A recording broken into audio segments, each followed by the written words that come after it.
Hey, what's up? It's cute what if? This side. Today we will be seeing what if Deku was born with the power of the Phoenix Fire God. Before we move ahead with the FIC, leave a like and subscribe to the channel for future what ifs like this. It was a bright morning, and two little twins were bubbling with excitement. It was the day of Inami and Izuku Midoriya's quirk checkup. They practically dragged their mother, Harlequin Flash, Izuku Midoriya, and the number 19 hero out of bed, eager to begin their adventure. At the doctor's office, they anxiously watched the doctor as he studied the X-ray results, unaware that their lives were about to change dramatically. Inami felt like a child who had just been given an entire toy store when their smiles suddenly turned into frowns.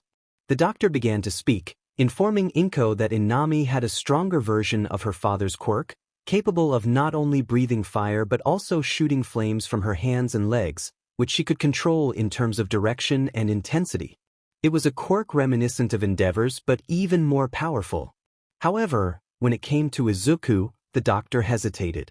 Inko sensed something was off, fearing the worst. The doctor finally revealed that Izuku was quirkless. Izuku's face fell, but the doctor quickly added that there was still hope. He explained a theory from the number 1 hero, suggesting that anyone with 2 pinky joints would eventually manifest a quirk, while those with 1 joint would be quirkless. However, those with 3 pinky joints might develop strong spiritual attributes. Although it was just a theory and many dismissed the Elemental Lord's ideas as nonsense, there was a glimmer of possibility for Izuku. At that moment, Izuku fainted from dehydration after crying so much. Inami felt helpless as his older sister, even with her powerful quirk. She wanted to comfort him but struggled with her own emotions, knowing how much this meant to him. Hours later, Izuku began to wake up in his bed, confusion washing over him until the memories flooded back. He saw Inko standing beside him and immediately jumped into her arms, crying and expressing his feelings of failure for not having a quirk and letting her down. Inko quickly reassured him, emphasizing that none of this was his fault and that he could still become a hero, quirk or no quirk. She held back her own tears, determined to support him. Inko expressed her pride in Izuku, declaring him the most amazing person she had ever known and that she believed he could become a hero even stronger than the Elemental Lord. Inami thought to herself that she was a good daughter too, but she didn't want to interrupt the moment, especially since their mother was doing such a great job supporting Izuku.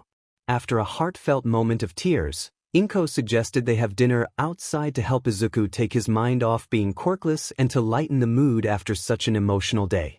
5 years later, Inko found herself at the principal's office, puzzled by a call she had received regarding Inami. After a brief wait, she entered the office, where she saw Mitsuki's son and Inami.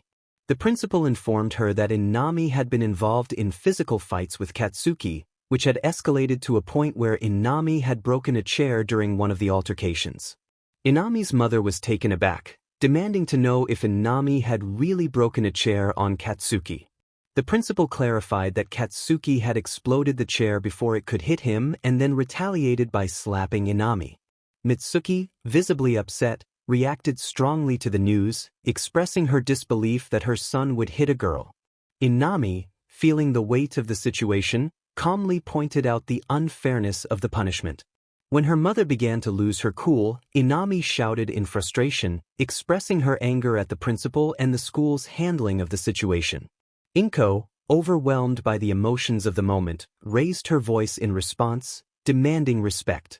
The principal announced that Inami would be suspended for a month due to her behavior and for using her quirk without permission.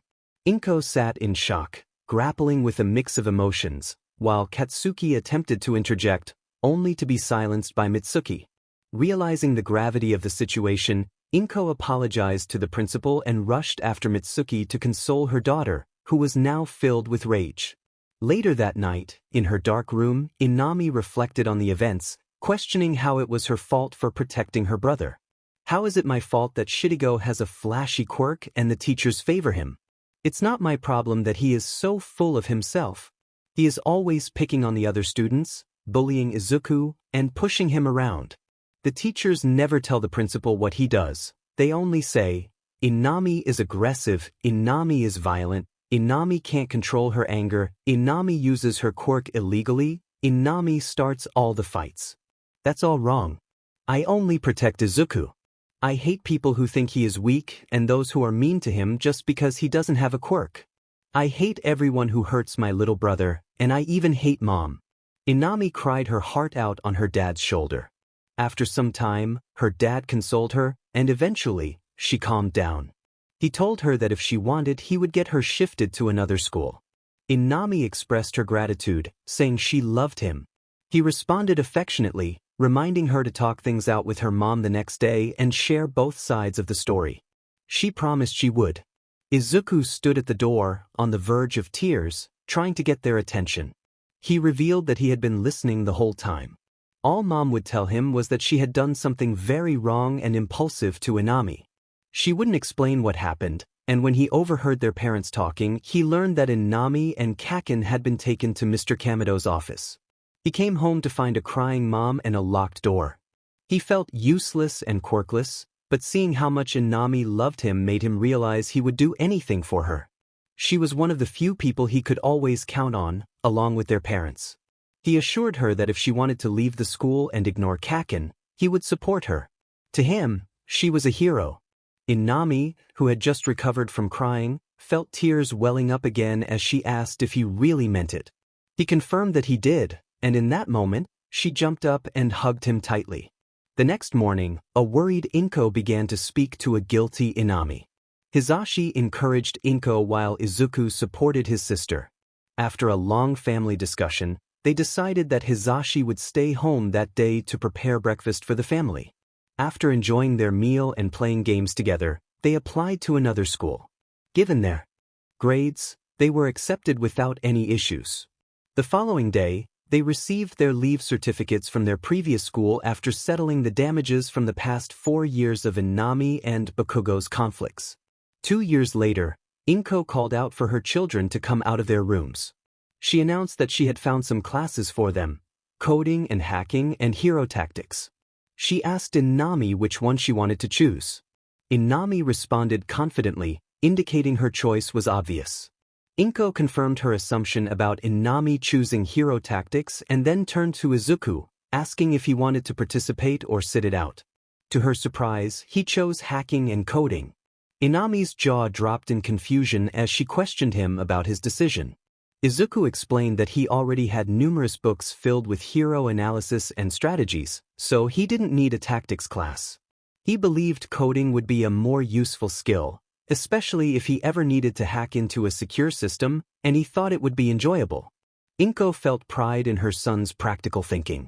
As Izuku prepared for his first day of coding lessons, he spotted Kakin approaching him with an intense look of anger. This would be the first time in 2 years that he would confront Kakin, and he had successfully avoided him since the school incident. Kakin yelled at him, expressing his frustration and disdain, which resurfaced a wave of dread and fear in Izuku. Just as he felt overwhelmed, Aunt Mitsuki stepped in between them, greeting Izuku and asking how he had been. Katsuki's aunt shouted at him, telling him to leave Izuku alone and to get lost. It was surprising how her tone shifted from sweet and loving to terrifyingly fierce. Izuku learned that she was completely against bullying. His mother had mentioned to her that he was in the same class as Katsuki, and Aunt Mitsuki had taken it upon herself to keep Katsuki away from him. With no one to bully after Izuku left, Katsuki had become increasingly agitated and aggressive. Izuku tried to avoid Katsuki, insisting to his mother that he had changed, that he no longer bullied him and had even apologized. However, things had escalated far beyond what anyone could imagine, even without Aina around. He didn't want to worry his family, which is why he lied. Katsuki had been furious recently due to a lecture about a fight incident from 2 years ago. 3 years later, Izuku stood on the edge of a building roof, contemplating a drastic decision. He felt overwhelmed, believing that Katsuki thought he was useless and a disappointment, unworthy of life itself. As he stood there, a voice called out from behind him, urging him not to jump. Just as he began to fall, a mysterious figure took a stable stance, stomped 1 foot, and punched downward into the air. Instead of plummeting to the ground, Izuku landed on a concrete slab jutting out from the wall. Shocked and ashamed, he could do nothing as a towering man approached and offered him a hand. When Izuku finally looked at the man, he fainted. About 20 minutes later, he regained consciousness to find the number 1 hero, the Elemental Lord, sitting beside him. Panic set in as he recalled what had happened. Stuttering, he struggled to express his disbelief at being in the presence of such a legendary figure. The Elemental Lord asked what had happened and why Izuku had attempted such a stunt. He explained that he hadn't informed Izuku's mother, fearing her overprotectiveness would lead to drastic actions. Izuku, feeling worthless and quirkless, questioned why the hero cared about him. The Elemental Lord simply asked if he wanted to be a hero, to which Izuku nodded. The hero encouraged him not to sell himself short, noting that Izuku reminded him of his own mentor. After listening to Izuku's struggles for 15 minutes, the Elemental Lord expressed disbelief that someone with so much potential would consider giving up. He invited Izuku to meet him at Dagoba Beach in 4 weeks if he wanted to train to become a hero. Stunned, Izuku processed the fact that the number 1 hero was willing to train him after his desperate act. 10 minutes later, he rushed home to tell his mother about his training plans, omitting the part about the Elemental Lord. A week later, Izuku witnessed a sludge villain attacking a girl his age, just as he had been attacked before. Many pro-heroes were present, including All Might in his skeletal form, but they were unable to intervene. Suddenly, Izuku felt an uncontrollable urge to run. As he sprinted toward the villain, his fingertips began to glow, and he unleashed a surge of energy at the villain's eyes. The impact sent both him and the villain crashing to the ground. When Izuku woke up, he found himself in a hospital bed at UA, with All Might and the Elemental Lord by his side. He let out a startled scream, only to be met by Eraserhead entering the room, frustrated and questioning who had given Izuku a quirk. Overwhelmed, Izuku fainted again. Once he regained consciousness, All Might handed him a letter from the girl he had saved. He urged Izuku to accept his powers and offered to help him learn to control them. The Elemental Lord chimed in, revealing that he had already invited Izuku to train with him at Dagoba Beach in 3 weeks. All Might expressed his eagerness to join the training as well, but the Elemental Lord hesitated, unsure if that was feasible. At least until he is fully trained, they couldn't reveal his powers to anyone, El nervously thought. There was an awkward silence before both professionals spoke in unison, suggesting to meet at the gate of UA once they were leaving, each with their own reasons. They both released an awkward chuckle, and All Might attempted to ease the tension by saying that if it was something secretive, he understood and would leave the room for now. However, he intended to listen closely to the secrets they were about to share. El turned to the only other person in the room and expressed his disbelief. He acknowledged the potential within the kid but was baffled by the fact that he could control lightning, not even fire. Izuku, looking confused, responded that he didn't understand what El was saying. All Might, listening from outside, shared the same sentiment. El sighed, realizing that Izuku didn't know much about his powers, and mumbled that it would be irritating to explain everything. However, Izuku, known for his keen observation, caught the last part. Mr. Ray, the Elemental Lord, remarked on Izuku's bookish nature, asking him to share what he knew about the legend of bending and the Avatar. Izuku began explaining that centuries ago, there were people who could bend one of the 4 elements: water, fire, earth, and air. He recounted how the Fire Nation waged war against the other nations, managing to wipe out the entire air nomad population. Each time an avatar died, a new one would be born, able to bend all 4 elements and even perform energy bending, a rare ability shared only with the lion turtles. The first energy bender was Avatar Aang, followed by Avatar Korra, who opened spirit portals. The last avatar, Genji, supposedly died in the avatar state 3 centuries ago, a powerful state that heightened the avatar's abilities. However, dying in this state would break the avatar cycle, leading to a gradual decline in all bending abilities due to an energy blockage. Ray, impressed, acknowledged Izuku's knowledge and asked him about the first person with a quirk. Izuku explained that the first person was a baby with glowing abilities, but Ray corrected him, stating that the true first was Avatar Genji, who possessed the quirk of rejuvenation. This quirk allowed him to revive anyone on the brink of death, adding half of their lifespan to their current age, but he could only use it once in his lifetime. Genji discovered this ability when he was about to die, leading to the legend of the Avatar cycle's end. Ray then revealed his own quirk, Para Host, which allowed any living organism to inhabit him. He posed a question about what happened when Rava, the spirit within every avatar, left Genji's body. Both All Might and Izuku were taken aback by the implications.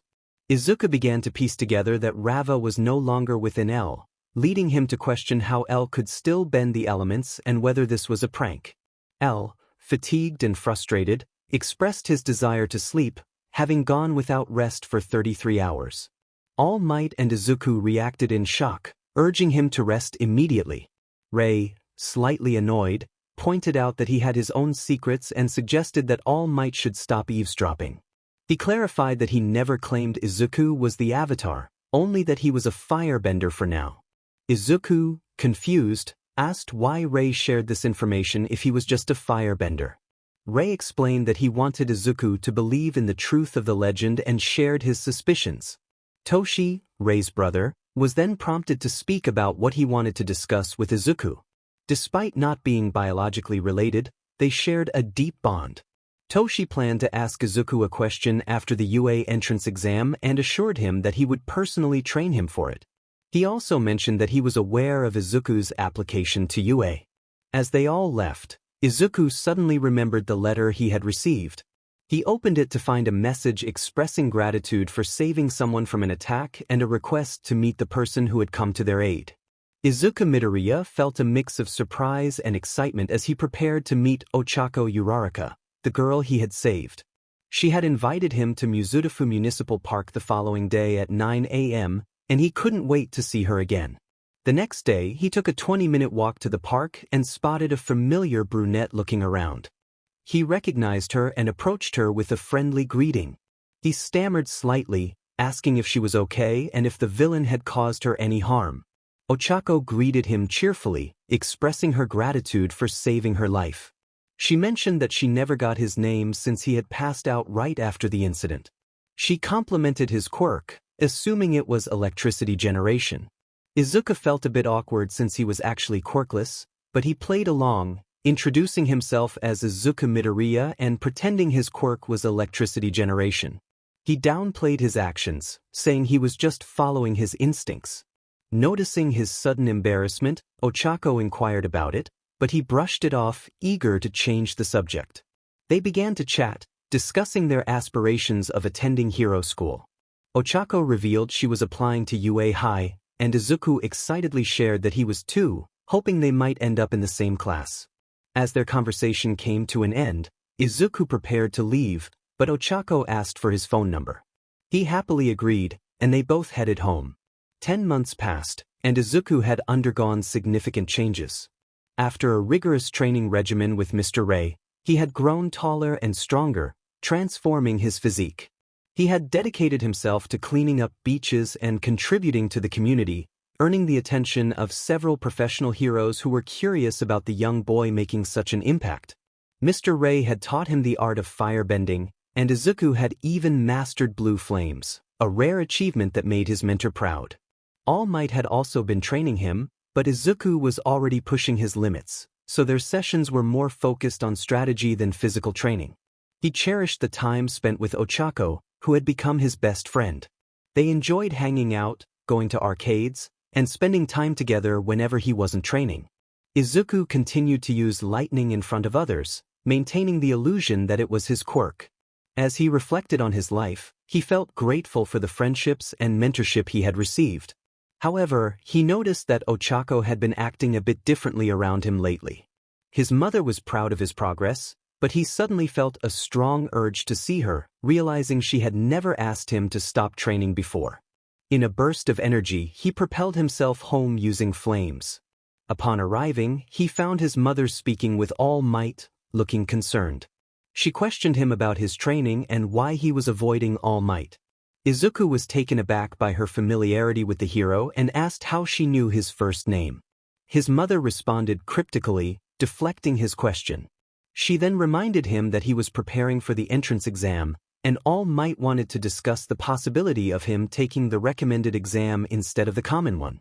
She expressed curiosity about his powers, noting that he had developed a lightning quirk, which was unusual given his background. Izuku realized that his mother had a wealth of knowledge about quirks and was eager to learn more about his own abilities. To avoid revealing his firebending abilities, Izuku told his sister that he had no clue about it, did some research, but found nothing and also declined the recommendation. 10 days later, as he entered with his sister by his side, he noticed a boy with brown hair, dressed in green and yellow, who had tripped and was about to fall face-first to the ground.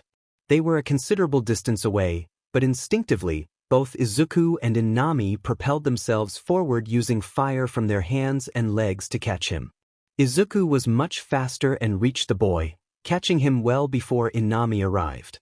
He was careful not to hurt the long-haired boy next to him.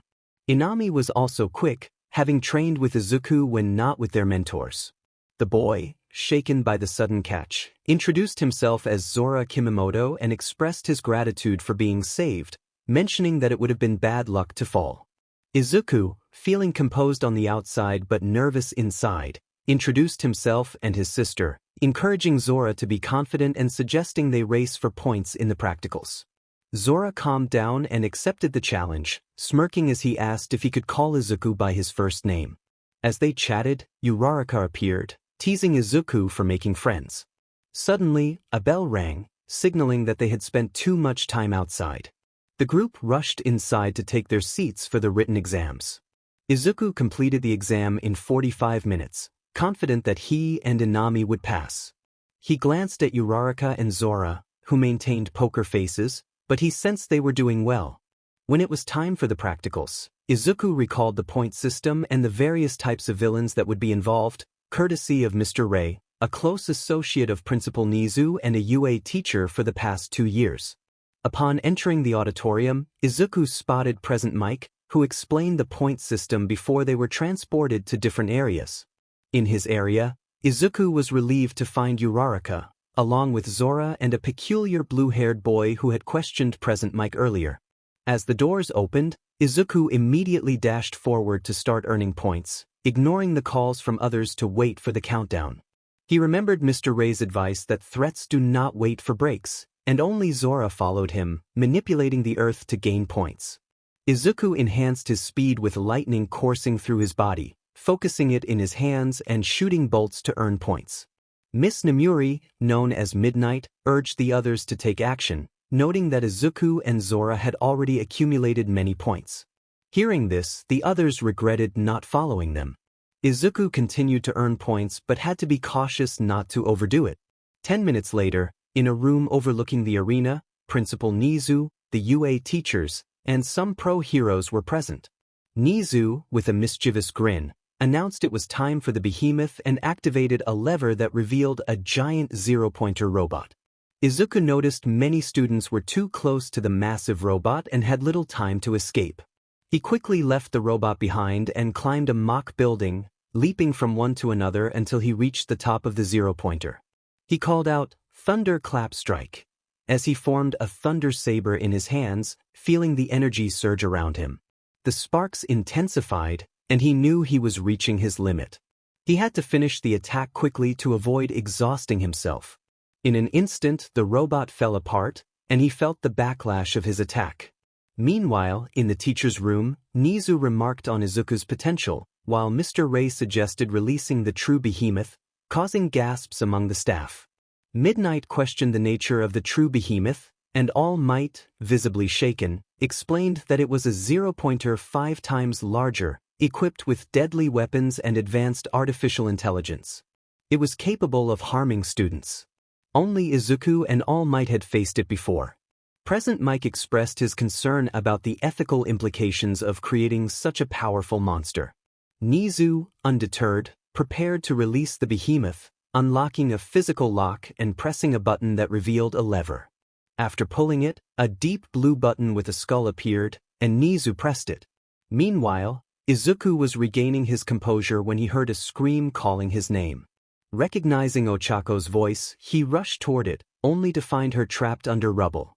The moment he saw the Prussian blue, red-eyed demon poised to attack his best friend, his eyes began to glow bright white, and hot blue flames erupted from his back.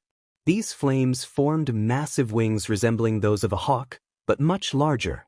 As he flapped the wings, a powerful gust of wind knocked everyone nearby off their feet. He soared into the air, and for a brief moment, the light from his fiery wings illuminated the entire battlefield. He rushed toward Ochaco, flying above her. He couldn't bear the thought of losing his first true friend, especially his best friend. Zora noticed this and shouted with all his might for Izuku to get away from the danger. Thousands of voices echoed Izuku's own as they called out the phrase, "Phoenix Fire God." Suddenly, a concentrated beam of flame sliced through the robot, scattering it into countless pieces. Zora felt a surge of fear for Izuku's state. He manipulated the earth beneath him, gliding swiftly toward Ochaco. Zora realized that Izuku had entered a powerful state in an attempt to save her. He lifted the debris off her and created a platform of earth beneath her, urging her to help calm Izuku down. In a rush, he explained that they needed to stop the chaos before it became destructive and potentially harmful to Izuku. Ochaco, confused, asked why they needed to do this. Zora insisted there was no time for explanations and quickly raised the ground beneath them to align with Izuku, who hovered in the same spot where he had launched his attack. Zora then propelled the earth toward Izuku until they were right beside him. They could see him crying, and despite the heat surrounding them, they knew they had to save him. Feeling helpless, Ochaco leaped toward Izuku and embraced him, unable to watch her friend suffer. She pleaded with him to calm down, assuring him that she was safe and that he didn't need to be angry. As she spoke, tears began to flow down her cheeks. In response, Izuku returned the hug. At that moment, guilt washed over her for pushing him to this point. Despite the burning sensation in her hands, the adrenaline and her desire to soothe Izuku overpowered the pain. Gradually, Izuku's wings began to shrink, and the bright green orbs returned to his eyes. His legs ignited with flames to prevent them from falling. They slowly descended, holding onto each other until they both fainted. Ochaco awoke in a hospital bed at U, glancing over to see an unconscious Izuku in a bed next to hers. She began to wonder about the nature of Izuku's quirk. It was lightning, right? So where did the fire come from? And blue flames? What was that white glow in his eyes? What were the overlapping voices about? She felt a surge of fear about Izuku's outburst and was uncertain about what to do. She never wanted to see him like that again. Just then, Izuku began to stir. Both were bandaged and had medicine beside them. When Izuku noticed Ochaco, panic set in. He asked if she was okay, if the robot had hurt her, and why they were in Yue's hospital wing. He felt drained of energy and started to piece together what had happened, realizing he had unconsciously entered a powerful state. Before he could finish, Inko burst into the room, having just returned from her patrol. She exclaimed Izuku's name with concern, noticing a large gash on her arm. She explained that she had sustained it while fighting a villain and then turned her attention to Izuku, asking what had happened. She was surprised to see Ochaco there and greeted her warmly, but then her expression shifted as she realized the situation. She asked if Izuku had harmed Ochaco. Izuku sat in silence, ashamed and unsure of what to say. At that moment, Aizawa and Recovery Girl entered. They exchanged glances with Izuku, and Recovery Girl remarked that this was the second time he had ended up in the hospital without even being a student yet. She urged him to learn to control himself. Izuku could only respond with a quiet acknowledgement. Ochaco quickly defended him, stating it wasn't his fault and that both times he had ended up there was because of her. She felt weak and helpless. Aizawa reassured her that it wasn't her fault, attributing the incident to Izuku's overly heroic mindset. Whenever he saw someone in need, he would go to great lengths to help, often risking his own safety. As the conversation continued, Izuku explained to Ochaco how he discovered the fire aspect of his quirk and reassured her that he hadn't lied about it. He admitted he was unsure about the glowing aspect but acknowledged that he had come up with the powerful move they had witnessed. Aizawa then showed them the recorded footage of the Phoenix Fire God move, confirming its strength exceeded his usual capabilities. Eventually, They returned home that night. Hisashi pondered how Izuku could possess such incredible power. That was incredibly impressive. Those enormous flame wings were something else. How did you manage that? Could you teach me? Please? Inae's excitement was palpable as she gazed hopefully. I chuckled to myself and decided to join in. It was hard to deny how amazing Izuku's display of firepower had been. Who would have thought he had such control over the flames? He had completely outshone everyone else. There was no doubt that he and Ino would make it in. Izuku, feeling a mix of embarrassment and happiness, thanked us. He wasn't accustomed to receiving compliments like that. I recalled the moment when his eyes had glowed white. I asked him about the white eyes and the overlapping voices. His expression changed, and he admitted he wasn't sure what had happened after the glow appeared. He hadn't meant to cause any extra damage, he just wanted to save Ochaco. Inko quickly defended him. Noticing the tension, I decided to lighten the mood. I teased Izuku about Ochaco being his girlfriend. His face turned bright red, and he waved his arms in protest, insisting she was just a friend. I thought it would be fun to push a little further. I pointed out his tomato-red face and asked why he wanted to change the subject if that was the case. Ino was clearly enjoying the moment, snickering and struggling to contain her laughter. She brought up how many times Izuku had ended up in the hospital, and he responded with a hint of suspicion. He realized where she was going with this, and I couldn't help but enjoy the show. Ina continued, reminding him that 2 of those hospital visits had been because of trying to save a certain brunette who made him blush every time. Her grin was wide as she teased him. Izuku vehemently denied blushing around her and begged to change the subject. I could see he was reaching his limit, and I decided to push him just a bit more. I teased him about how I wouldn't mind having such a cute daughter-in-law. That was the last straw. Izuku buried his face in his hands and dashed to his room. I felt the shift in Inko's aura, and I knew that look all too well. She wore a small smile, but her eyebrows were tense. I had never seen such an expression before meeting her. On the surface, she was calmly eating, but inside, she was both cringing and laughing. I laughed off the situation, proud of my mischievous daughter, and congratulated ourselves on a successful embarrassment session for Izuku. Izuku's thoughts were racing. He wondered why he felt so red and why he had run off. The idea of his father referring to Ochaco as a potential daughter-in-law made him uncomfortable. They were just friends, nothing more. But did he actually like her? 2 weeks later, he called Ochaco. She greeted him cheerfully, and he asked if she had received her acceptance letter from Yue. He felt a tremor of anxiety in his voice. She hadn't received hers either and reassured him that Yue might just be running late. Izuku felt relieved, grateful for her comforting words. When she suggested hanging out, he knew she had ulterior motives, wanting to ask about Zora, the earthbender. After a moment of thought, he agreed and asked where they should meet. Uraraka suggested Dagoba Beach, but she hesitated, recalling its previous state. Izuku assured her it had been cleaned up and was beautiful now, trying to suppress a laugh. She quickly figured out he was behind the cleanup, and he admitted it. He offered to conference call Zora, who answered after a few rings. Zora recognized Izuku and agreed to meet them. Ochaco introduced herself, and Zora remembered her from the entrance exam.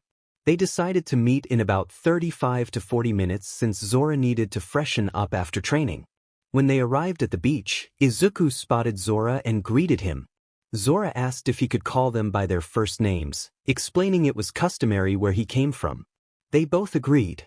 Zora then asked what they wanted to do first, but Ochaco had a question in mind. She asked about the glow in Izuku's eyes and how Zora had known what to do in that moment. Izuku could see a hint of panic in Zora's eyes and hoped he would come up with a good excuse.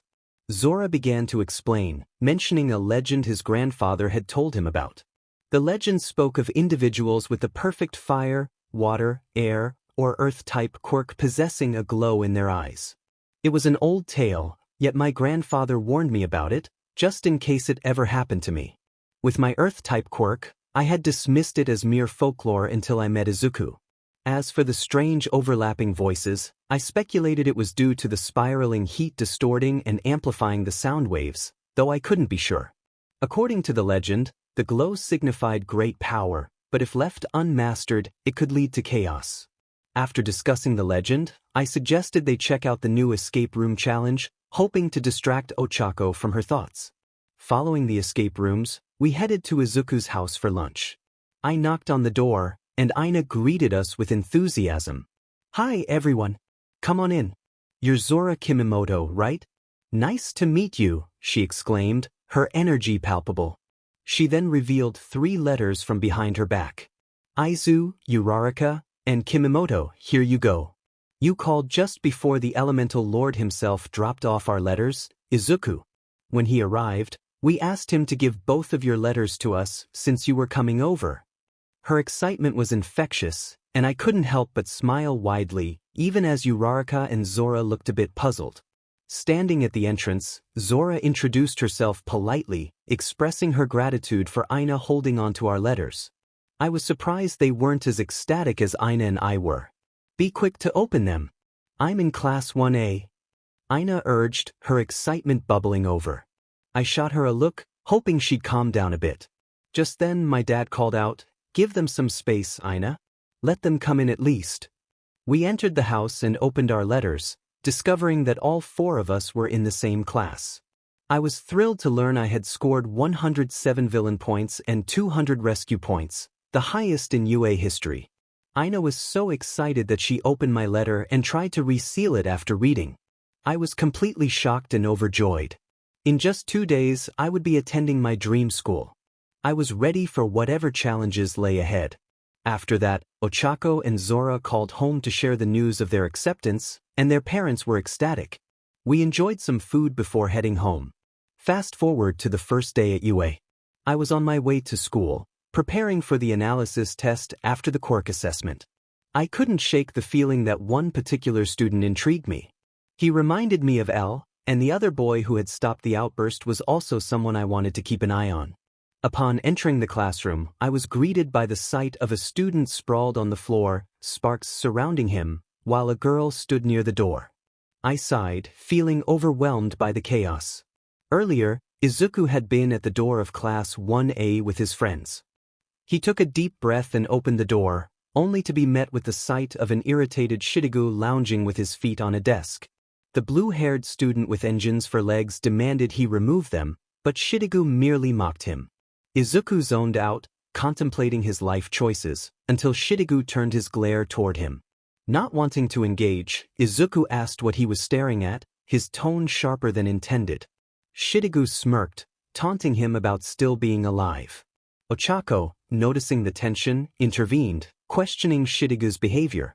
She didn't know about the history between them, but she stood up for Izuku, insisting he deserved better friends than Shiregu. Izuku felt a blush creep onto his face at her words, but Shirigu's next comment ignited his anger. He warned Shiregu not to speak to his friends that way, holding him by the collar. The tension escalated, and Shirigu's expression shifted to one of fear as he prepared to unleash an explosion. Izuku released him just in time, but Shiregu nearly blasted Ochaco. In a swift motion, Izuku used his fingers to deliver a shock to Shiregu, who fell back, twitching slightly. The entire class watched in shock as the incident unfolded. Just then, Inami entered, astonished at what she saw. Inami questioned why someone would act so foolishly. The response was that the individual lacked respect for others, and the speaker would not tolerate any disrespect towards friends. Reflecting on it later, the speaker realized they had been a bit too harsh. Inami expressed her frustration about a ruined morning, where a noisy object she had been forced to buy had been smashed into pieces. She insisted on meeting in Nizu's office after school, demanding that the person responsible join her and to bring gym uniforms to ground beta, emphasizing not to keep her waiting. A brief synopsis of the quirk apprehension test followed. It unfolded similarly to the original story, but with the added tension of the potential expulsion of 3 students. Notably, Izuku was excelling, with Zora and a stoic brown-haired boy with fangs and unusual eyes right behind him. The scores were soon announced. The narrator mentioned that Aizawa, resembling a Pokemon character, instructed the students to read the scores themselves and come to class once they were done. The rankings revealed Izuku Midoriya in first place, followed by Kaido Nizu, Shudo Todoroki, Zora Kimimoto, Katsuki Bakugo, Inami Midoriya, and Fumikage Tokoyami, with others trailing behind. Hagakure, feeling disheartened, remarked on their perceived inadequacy for Yue Aizawa, then informed the class that they would be taking an analysis test, prompting Mineta to question if they were being expelled. Aizawa scoffed at the idea, clarifying that he wouldn't expel them after just one day, but warned that any further misbehavior could lead to real consequences. The analysis test began with footage from a student's entrance exam, focusing on how they had dealt with a massive robot. Aizawa explained that the robot was significantly larger than the standard zero-pointer and equipped with advanced weaponry. Izuku, from his seat, inquired about the robot's presence in the exam, prompting Aizawa to thank him for his input. As the footage played, the class watched in awe at the display of power. Shiro questioned if they had a pro-hero among them, to which Aizawa clarified that while Midoriya had immense potential, he lacked the refinement of a professional. Momo added that Midoriya had lost control during the exam. Kaminari expressed admiration for Midoriya's Thunder Saber, but Aizawa interrupted, asking the class to focus on how Midoriya could have minimized damage. Several students raised their hands, including Momo, Kaito, Zora, Kaminari, Tokoyami, Inami, Ida, and Izuku. Kaminari suggested that Midoriya could have incapacitated the second robot from a distance using his lightning abilities. Izuku explained that while he had mastered his fire, he was still working on controlling his lightning, which could backfire if not used correctly. Inami proposed that instead of creating giant wings, Izuku could have used concentrated fire from his legs and fists to propel himself. Izuku clarified that his fire control was stronger in his back compared to his limbs, and he had acted quickly to save Uraraka from danger. Ida was astonished to learn that Izuku had been holding back during the test yet still managed to outperform him in a race. Aizawa then called on Tokoyami, who noted that Midoriya's high heat resistance allowed him to use fire without harm. Izuku reiterated that building up power for his moves took time, and Aizawa smirked, hinting at the damage caused by Midoriya's super move. He posed a question that Midoriya seemed eager to avoid. Many students raised their hands, eager to share their thoughts. Aizawa called on 7 of them before the bell rang for lunch. The children offered various explanations for why someone had lost control of their power, suggesting that he wanted to show off, was overwhelmed, or let his emotions take over. When the bell rang, Aizawa sighed and directed Nizu to provide the answer. Nizu explained that the individual had been overwhelmed by his feelings for a girl in danger, pointing to Ochaco, who was trapped under debris. He had been protective of her while trying to gather points. After sharing this insight, Nizu left the classroom without waiting for dismissal. Ochaco, feeling embarrassed, hid her face with a hand, while Izuku's cheeks flushed a light pink. Aizawa then told the class to leave so he could rest. Izuku and his classmates moved to the lunch area, where he sat with Inami, Kaminari, Todoroki, Ochaco, and Ida at one table. Kaminari enthusiastically complimented Izuku, expressing a desire to be as impressive as him. Izuku responded by praising Kaminari's looks, his electric quirk, and his enjoyable personality, acknowledging their relatively recent friendship. Ida chimed in, noting that Kaminari was one of the decent ones in the class, a sentiment he had not expressed before. Kaminari beamed with gratitude, feeling appreciated by his peers.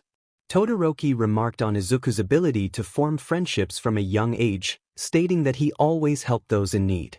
Ochaco, puzzled, asked if Todoroki knew Izuku personally. Todoroki explained that they had met when they were 6, during an undercover mission involving their parents. He shared that Izuku had been his first real friend, although they had rarely seen each other due to distance and parental restrictions. Inami and Ochaco smiled at the memory, with Inami noting that it was the first time she had seen Todoroki smile since he was 9. Curious, she asked about Todoroki's parents, who were heroes on an undercover mission. Ida proudly mentioned that his brother and idol was the pro-hero Ingenium. Ochaco excitedly interrupted, revealing that Todoroki's mother was the number 18 hero in Japan. Kaminari was astonished, realizing how impressive that made them. Ochaco added that Todoroki's father was Hisashi Midoriya, further surprising Kaminari. Mina, passing by, exclaimed that Izuku would surely become famous one day, given his strength and impressive lineage. Kaminari's expression shifted to disappointment, while Inami felt a twinge of jealousy over the attention Izuku was receiving, though she was happy that he was finally being recognized. Izuku reflected on the nature of popularity in school, expressing that he would never want to be popular for superficial reasons. He believed that popularity often came with toxic relationships and fake friends. Instead, he aspired to earn respect as a pro-hero, valuing genuine connections over fleeting high school status. His classmates were taken aback by his thoughtful perspective, recognizing his kind-heartedness and clarity. He continued, explaining that if someone like Bakugo became popular, he would be forced into a friendship he didn't want. However, by being himself, he could connect with someone who truly needed support, fostering a meaningful friendship. As the conversation unfolded, All Might called from the second floor, urgency in his voice, summoning Izuku to come quickly. Izuku, puzzled, wondered what was happening. Just come. You know what? You're faster than me anyway, just get to the hospital. Inami was taken aback, realizing the urgency of the situation. All Might was the number 2 hero in Japan and worldwide. How could anyone be faster than him? She tried to calm her voice, but panic still seeped through. Language. And there's no time right now. All Might has never panicked like this before, he whispered urgently to his older twin. He rushed off to the hospital, which was 3.5 kilometers away, arriving in just 9 seconds while being careful not to cause any damage. He landed softly, and within the next 11 seconds, All Might had arrived. They rushed inside, and All Might immediately asked the nearest staff member where the Elemental Lord was. He was clearly anxious. Izuku felt a whirlwind of fear inside but maintained his composure on the outside. He urged All Might to calm down, reminding him that worrying too much could lead to serious health issues. He encouraged All Might to take deep breaths. The nurse approached them, acknowledging their arrival. She mentioned they had been expecting them, though perhaps not so quickly. She offered to escort them to the room, and they followed her. Is Ni-sama all right? What happened to him? Was he on a mission? Did he get hit by a quirk? All Might's concern was palpable. Though he was still strong, he was not at his peak, carrying a significant scar and a wound that hinted at his struggles. You need to calm down, All Might, Izuku insisted, his worry intensifying. When they reached the room, they were met with the sight of Rei, bandaged and bruised, looking thinner than usual. They stood in disbelief. Izuku and Toshi, come here. I need to talk to you, Rei said, his tone heavy with foreboding. They braced themselves for troubling news. Rei revealed that his earlier theory was incorrect. The connection he had with the three-fingered toe was not spiritual but rather linked to his status as an avatar. He explained that he had a limited time left, with his organs deteriorating from within. At 114 years old, he had lived far longer than most humans, thanks to Rava, the spirit that granted avatars their longevity. He shared that he had felt a countdown to his death since Izuku's birth, a burden he had carried since the day Avatar Genji passed away.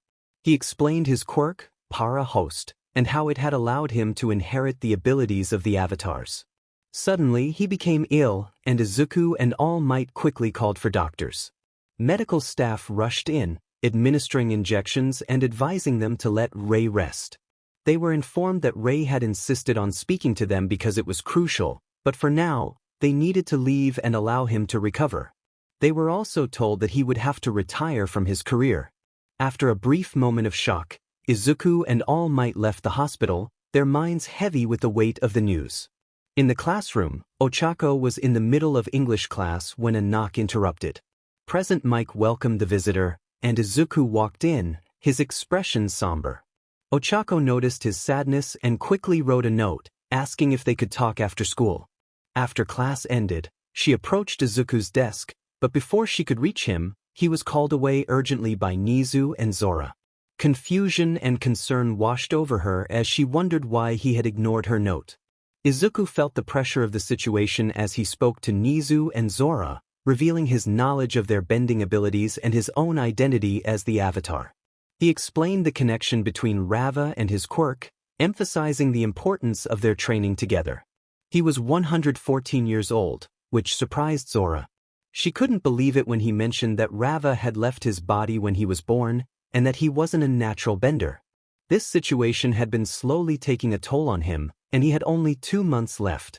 He needed to master energy and air bending in that time and requested Zora and Nizu to train with him. He had already mastered fire and started on earth and water bending. He understood it might be selfish to ask for their help, but he felt a deep sadness knowing his idol and teacher was nearing the end of his life. Zora and Nizu were taken aback, their mouths agape in shock. Nizu finally broke the silence, agreeing to help but insisting that the training had to be more challenging than usual. He reassured his friend that it wasn't selfish to seek help, likening it to asking a parent for food when hungry. This heartfelt moment touched him deeply. With gratitude, he expressed his thanks to both of them, feeling a wave of relief wash over him.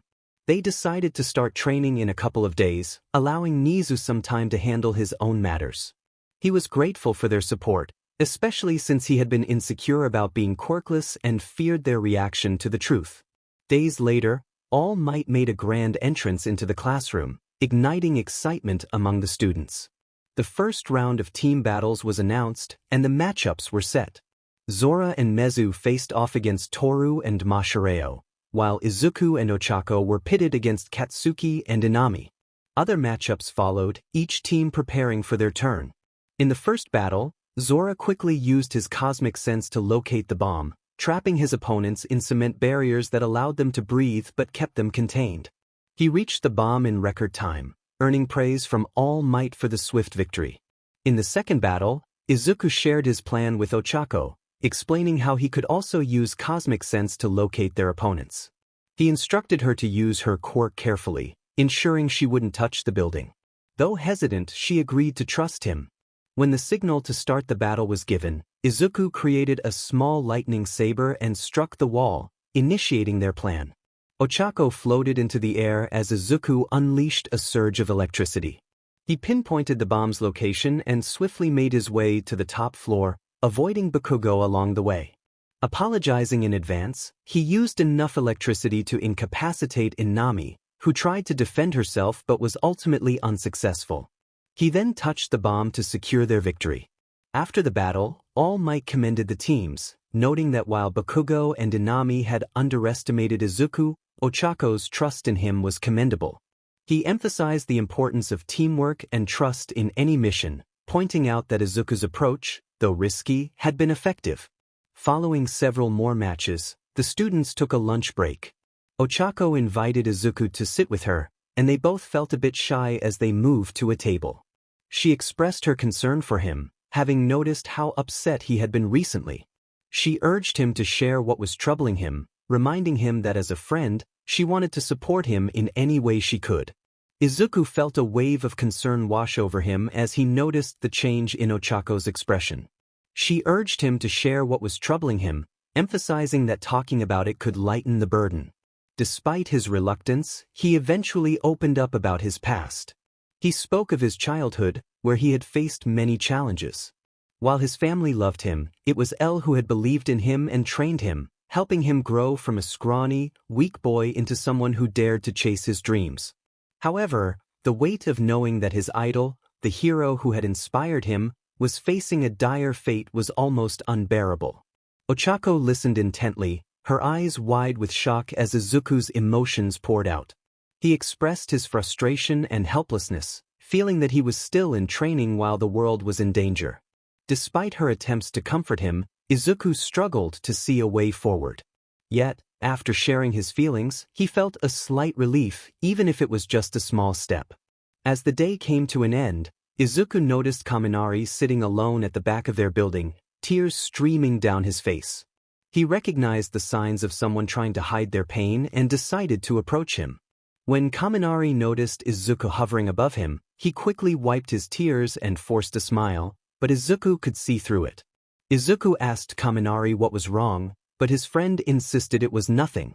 Izuku pressed him, knowing that sometimes talking about one's feelings could help.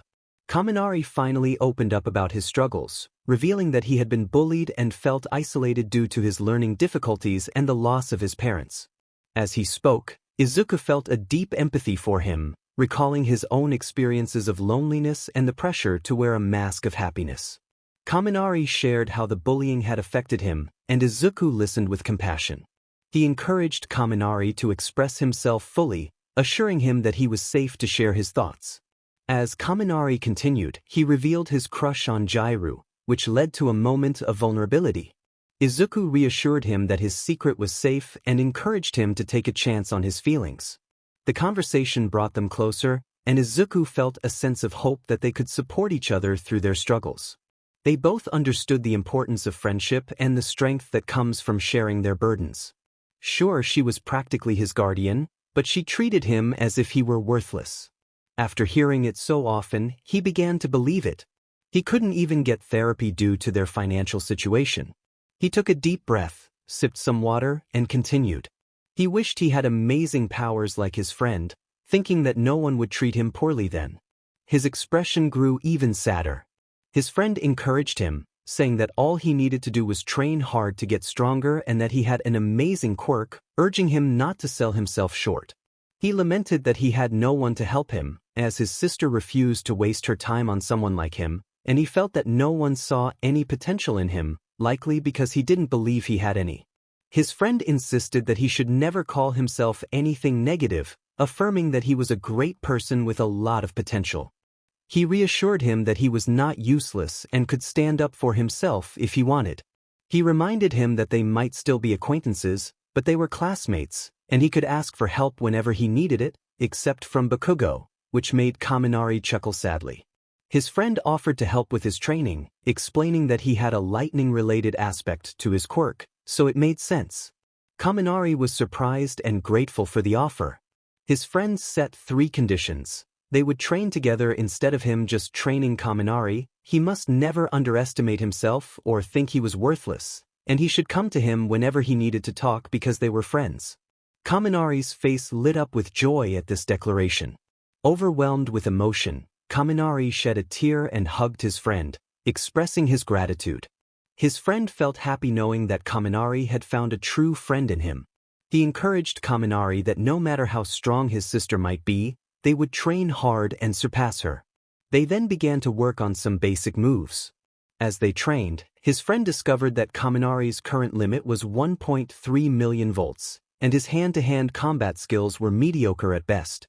They started with martial arts and a lightning bending technique to help him regulate electricity throughout his body. To his surprise, Kaminari was a quick learner and managed to deflect 500,000 volts using the lightning bending method. However, when he lacked enough electricity, he struggled with his mental acuity. To help him overcome this, his friend would massage his head with an electric hand for a brief moment whenever he entered a state of confusion. For the next week, they trained together whenever his friend wasn't busy with other commitments. He had received a hero license, upgrading his provisional one after an incident at the hospital. He began to take Kaminari to work with him, and he noticed that Kaminari seemed happier each day. However, in front of their classmates, Kaminari acted as if he hadn't improved at all, which puzzled his friend. Then came the day of the USJ incident. It had been 10 days since their talk, and seeing Kaminari so happy brought joy to his friend as well. He had taught Kaminari how to channel his electricity throughout his body, significantly increasing his strength and speed. Kaminari could now shoot lightning in one direction and had developed more control, even creating 2 super moves of his own. He had also started using a sword as a tribute to his friend, which warmed his heart. They had grown close and were now at his friend's house playing video games. His friend reminded Kaminari about their mission the next day. Kaminari expressed frustration, arguing that they were still students and shouldn't be involved in dangerous activities. His friend clarified that they weren't raiding but merely gathering information about illegal drags. As they continued their game, Kaminari voiced his concerns about the risks involved in their missions. Just then, his friend's mother entered the room, calling for both of them. She informed them that they were not going on the mission the next day due to the dangerous nature of the Yakuza. Kaminari seemed irritated by the situation, but deep down he was relieved. His friend insisted that he was a pro-hero now and could handle the situation, but his mother reminded him of the rescue training scheduled for the next day. He reassured her that he could manage and that his classmates would support him. They would be there for the first PRD, ready to face whatever challenges lay ahead. Denki decided to pitch in, expressing that he didn't mind the situation. In a joking tone, Izuku mentioned that if the worst came to pass, he would only die, hoping to elicit a reaction from his mother. She responded with a playful threat, saying she would revoke his hero license and make him a weather forecaster instead. Izuku teased her about needing classes on how to threaten people, which made Denki snicker. Izuku then shared that he had spoken to All Might and they would return to USJ halfway through the training. His mother insisted that he should not mess it up and asked if she should accompany them. Denki quickly interjected that they would handle it without her. She reluctantly agreed, reminding them that it was late and they should head home. After saying goodbye to Denki, Izuku started to walk to his room when his sister, Inami, approached him, looking irritated. Inami demanded answers, questioning how Izuku had a quirk that combined fire and lightning, how he had demonstrated such power during the entrance exam, and how he had already obtained his hero license while spying on the Yakuza. Izuku felt a sense of dread as she continued her interrogation. He finally responded, explaining that he couldn't share all the details since he didn't know them himself. However, he expressed that it had always been his dream to become a hero. When his dormant quirk became active, he was determined to achieve that dream. He acknowledged that spying on the Yakuza might sound dangerous, but it was a hero's duty to risk their lives for the safety of others. He elaborated on the potential threat posed by the Yakuza if they were able to create drags that could enhance quirks or grant them artificially, emphasizing the danger to innocent citizens. Inami asked why their mother wasn't accompanying him. Izuku explained that fewer people would increase the chances of a successful stealth mission. She then insisted that he promised to stay safe and return to school in one piece with Kaminari, her worry evident. Izuku complimented her, calling her a great sister, but she dismissed his sentiment, urging him to get to the point. The next day, the class prepared for homeroom. Aizawa entered and instructed them to choose a class representative and a vice representative. The process unfolded similarly to the original story, but Izuku received more votes. Midway through the voting, he felt something was off and decided to visit Nizu's office, sharing his gut feeling that something bad was about to happen. He urged Nizu to increase security. Upon returning to class, he discovered he had been elected as the representative, with Yaoyorozu as the vice representative. He graciously accepted the role just as the bell rang for lunch. Izuku told Kaminari to eat quickly since they had a mission to attend to. After finishing their food, they changed into their hero costumes and informed Aizawa, who was displeased with their departure. The focus then shifted to the rest of the class.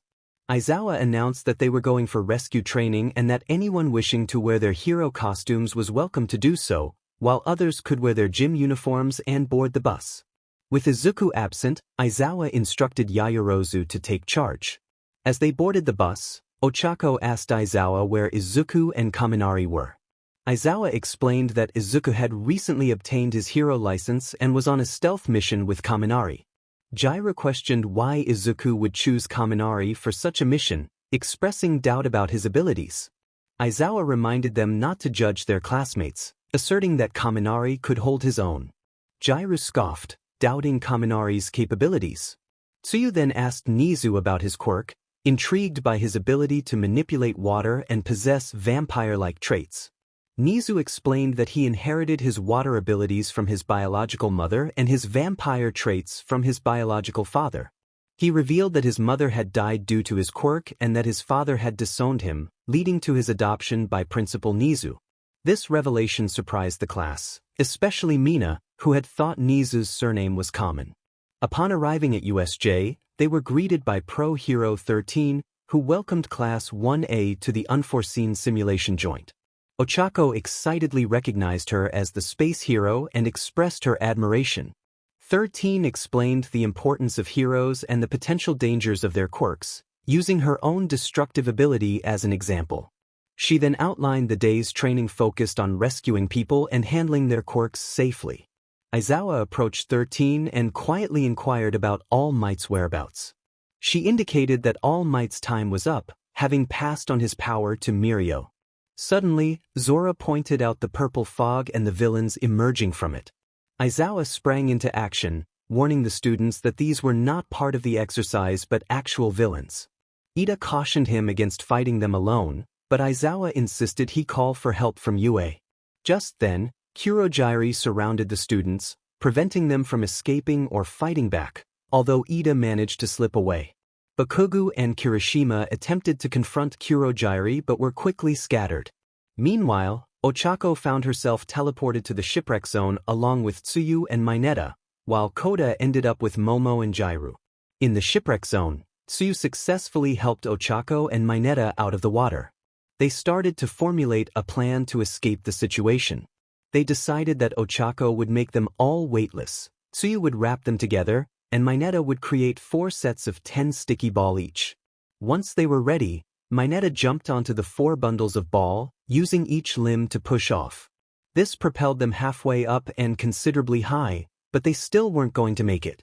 Suddenly, a deformed shark-like creature emerged from the water, leaping toward them while screaming maniacally about his intentions. Just as the creature wrapped them in chains and prepared to take a bite, a green blur kicked the shark creature in the face. Izuku then grabbed the 3 and used his leg jets to propel them toward the shore. He warned the creature not to mess with his friends again and unleashed a powerful electric shock into the water, causing the villain to collapse. Ochaco expressed her gratitude, relieved to see Izuku. Mineta inquired about Izuku's whereabouts, to which he casually mentioned he had been spying on the Yakuza. The situation escalated when Tsuyu explained that numerous villains had attacked, aiming to eliminate All Might, and that Aizawa was in dire condition. Meanwhile, Momo, Jairu, and Koda were struggling against the overwhelming forces. Momo remarked on how poorly things were going, while Jairu expressed her difficulty in pushing the villains back. Koda shouted that the animals couldn't keep up with the pressure.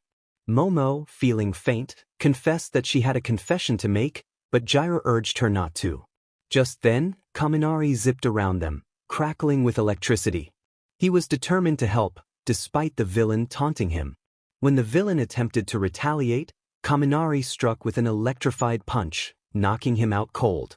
He then unsheathed his sword, channeling electricity into it and unleashing a barrage of energy blasts until all the villains were incapacitated. Kaminari then noticed Kaito and Kirishima rushing toward him, carrying a wounded Mina. He asked if anyone had healing abilities, revealing his own limited skills. Kaito mentioned he could help but needed water, having used the last of it on Mina's wounds. Kaminari quickly produced a foldable water bottle, which he transformed into a healing solution.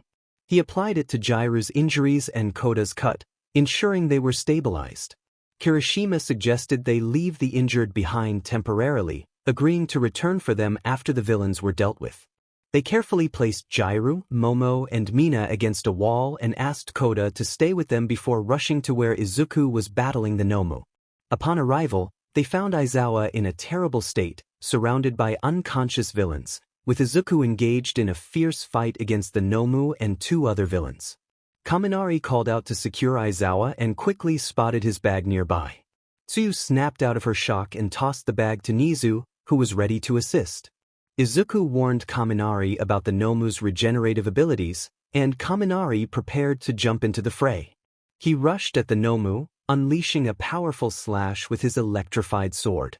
Though the Nomu was left with a significant scar, it quickly began to regenerate. Izuku urged Kaminari to overwhelm the creature before it could recover. Shigaraki mocked their efforts, dismissing them as mere obstacles. Just as the Nomu approached Kaito and Aizawa, Izuku shouted a warning. Kaito was caught off guard, but Nizu managed to take control of the Nomu, twisting its limbs in an unnatural manner. As Nizu broke down in tears, Izuku directed Kaminari to handle the creature.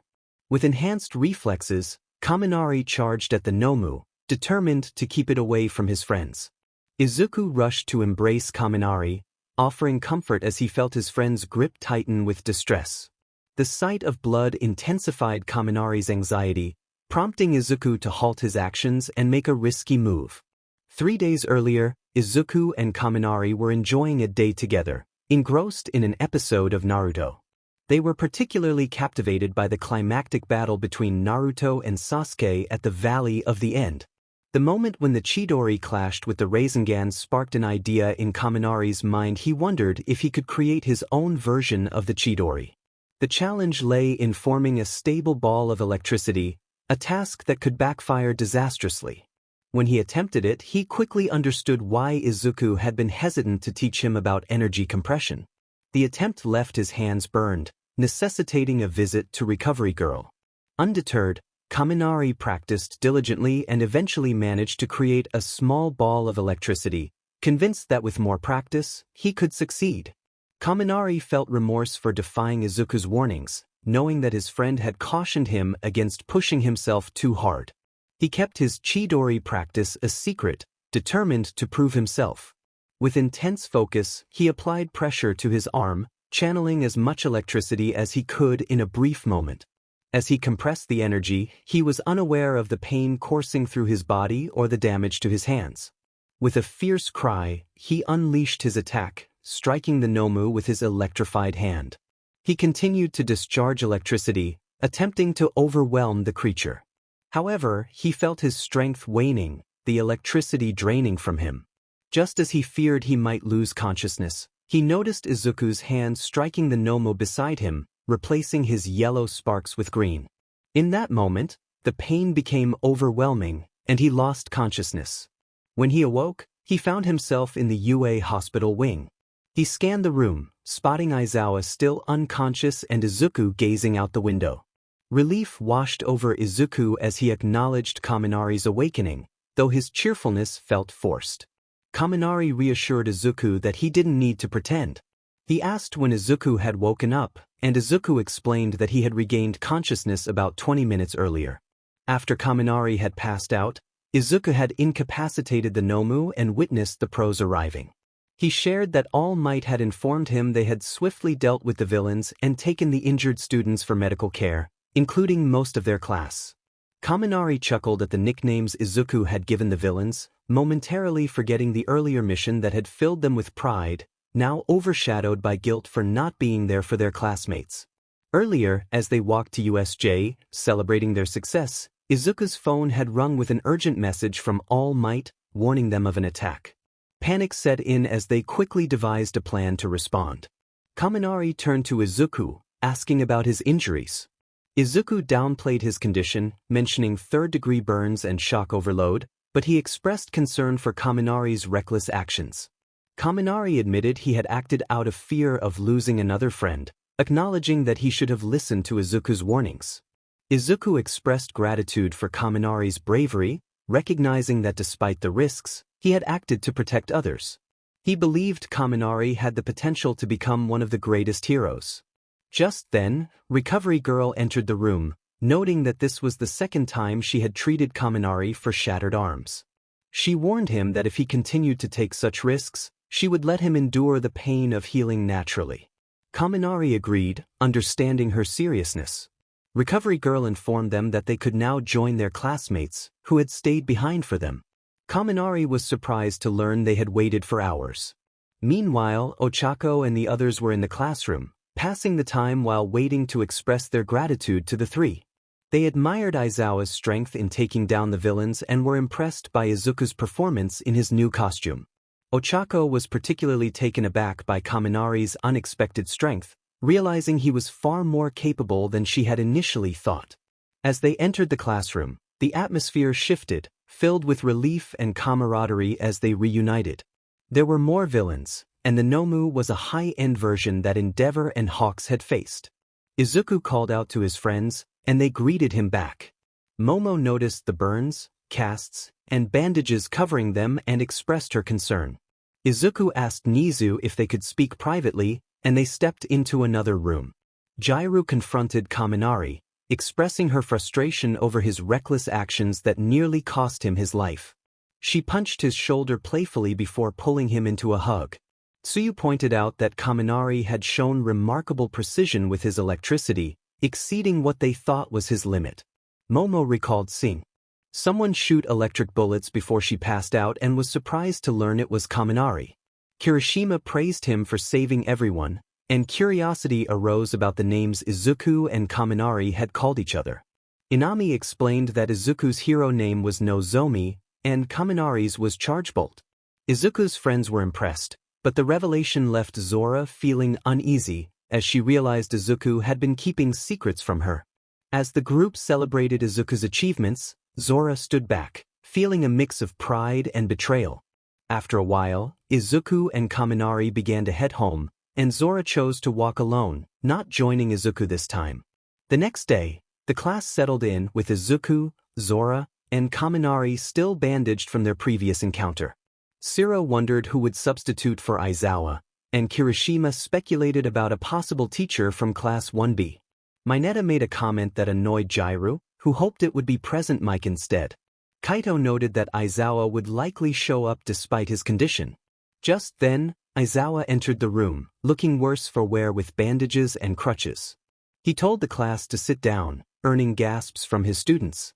Ida expressed his concern for Aizawa's health, but Aizawa insisted that life doesn't stop for anyone and announced the upcoming UA Sports Festival. The class erupted in excitement, and Aizawa explained that this event was crucial for internships. Midoriya, being an A-rank freelance pro, could select a few students for internships. He informed them that they would have a half-day class and 14 days off to prepare.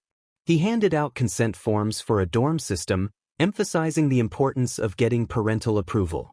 After Aizawa left, the class buzzed with anticipation. During lunch, Izuku asked Kaminari to meet him at Dagoba Beach later for training. Izuku felt guilty for not revealing his identity as the Avatar. He and his friends had been researching elemental bending techniques together. Izuku had made significant progress in earth and water bending, mastering basic techniques but still working on others. He had neglected family time and his relationship with Ochaco, becoming distant with Bakugo as well. During training sessions, Kaito's alter ego had attempted to take over, revealing Kaito's fear of blood. Izuku scheduled their training later than usual, needing to gather information from a previous mission.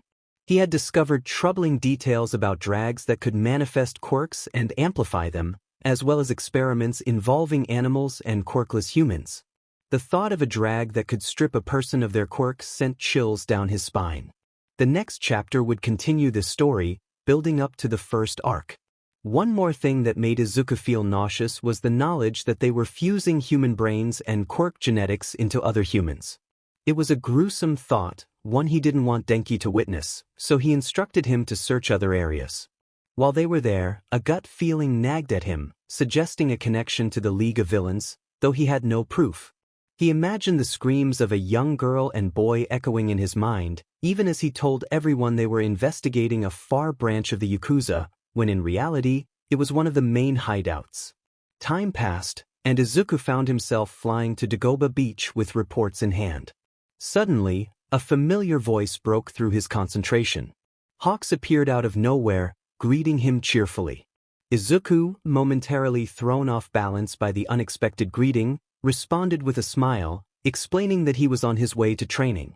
Hawks inquired whether Izuku would participate in the upcoming sports festival or simply help his friends.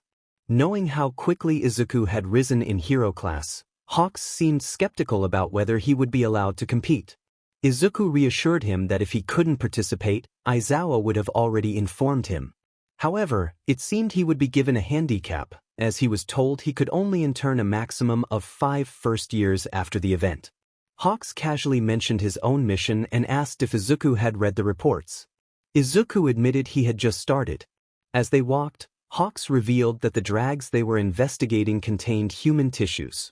Izuku's heart sank, fearing the implications. Hawks confirmed his fears, stating that they were premature tissues. Izuku was outraged, demanding to know if they were indeed using child tissues. Hawks explained that they had gathered information on Chisaki Kai, also known as Overhaul, whose quirk allowed him to disassemble and reassemble anything or anyone. The chilling nature of this information left Izuku feeling horrified. When he asked about the accuracy of the report, Hawks replied it was about 70 to 75% reliable.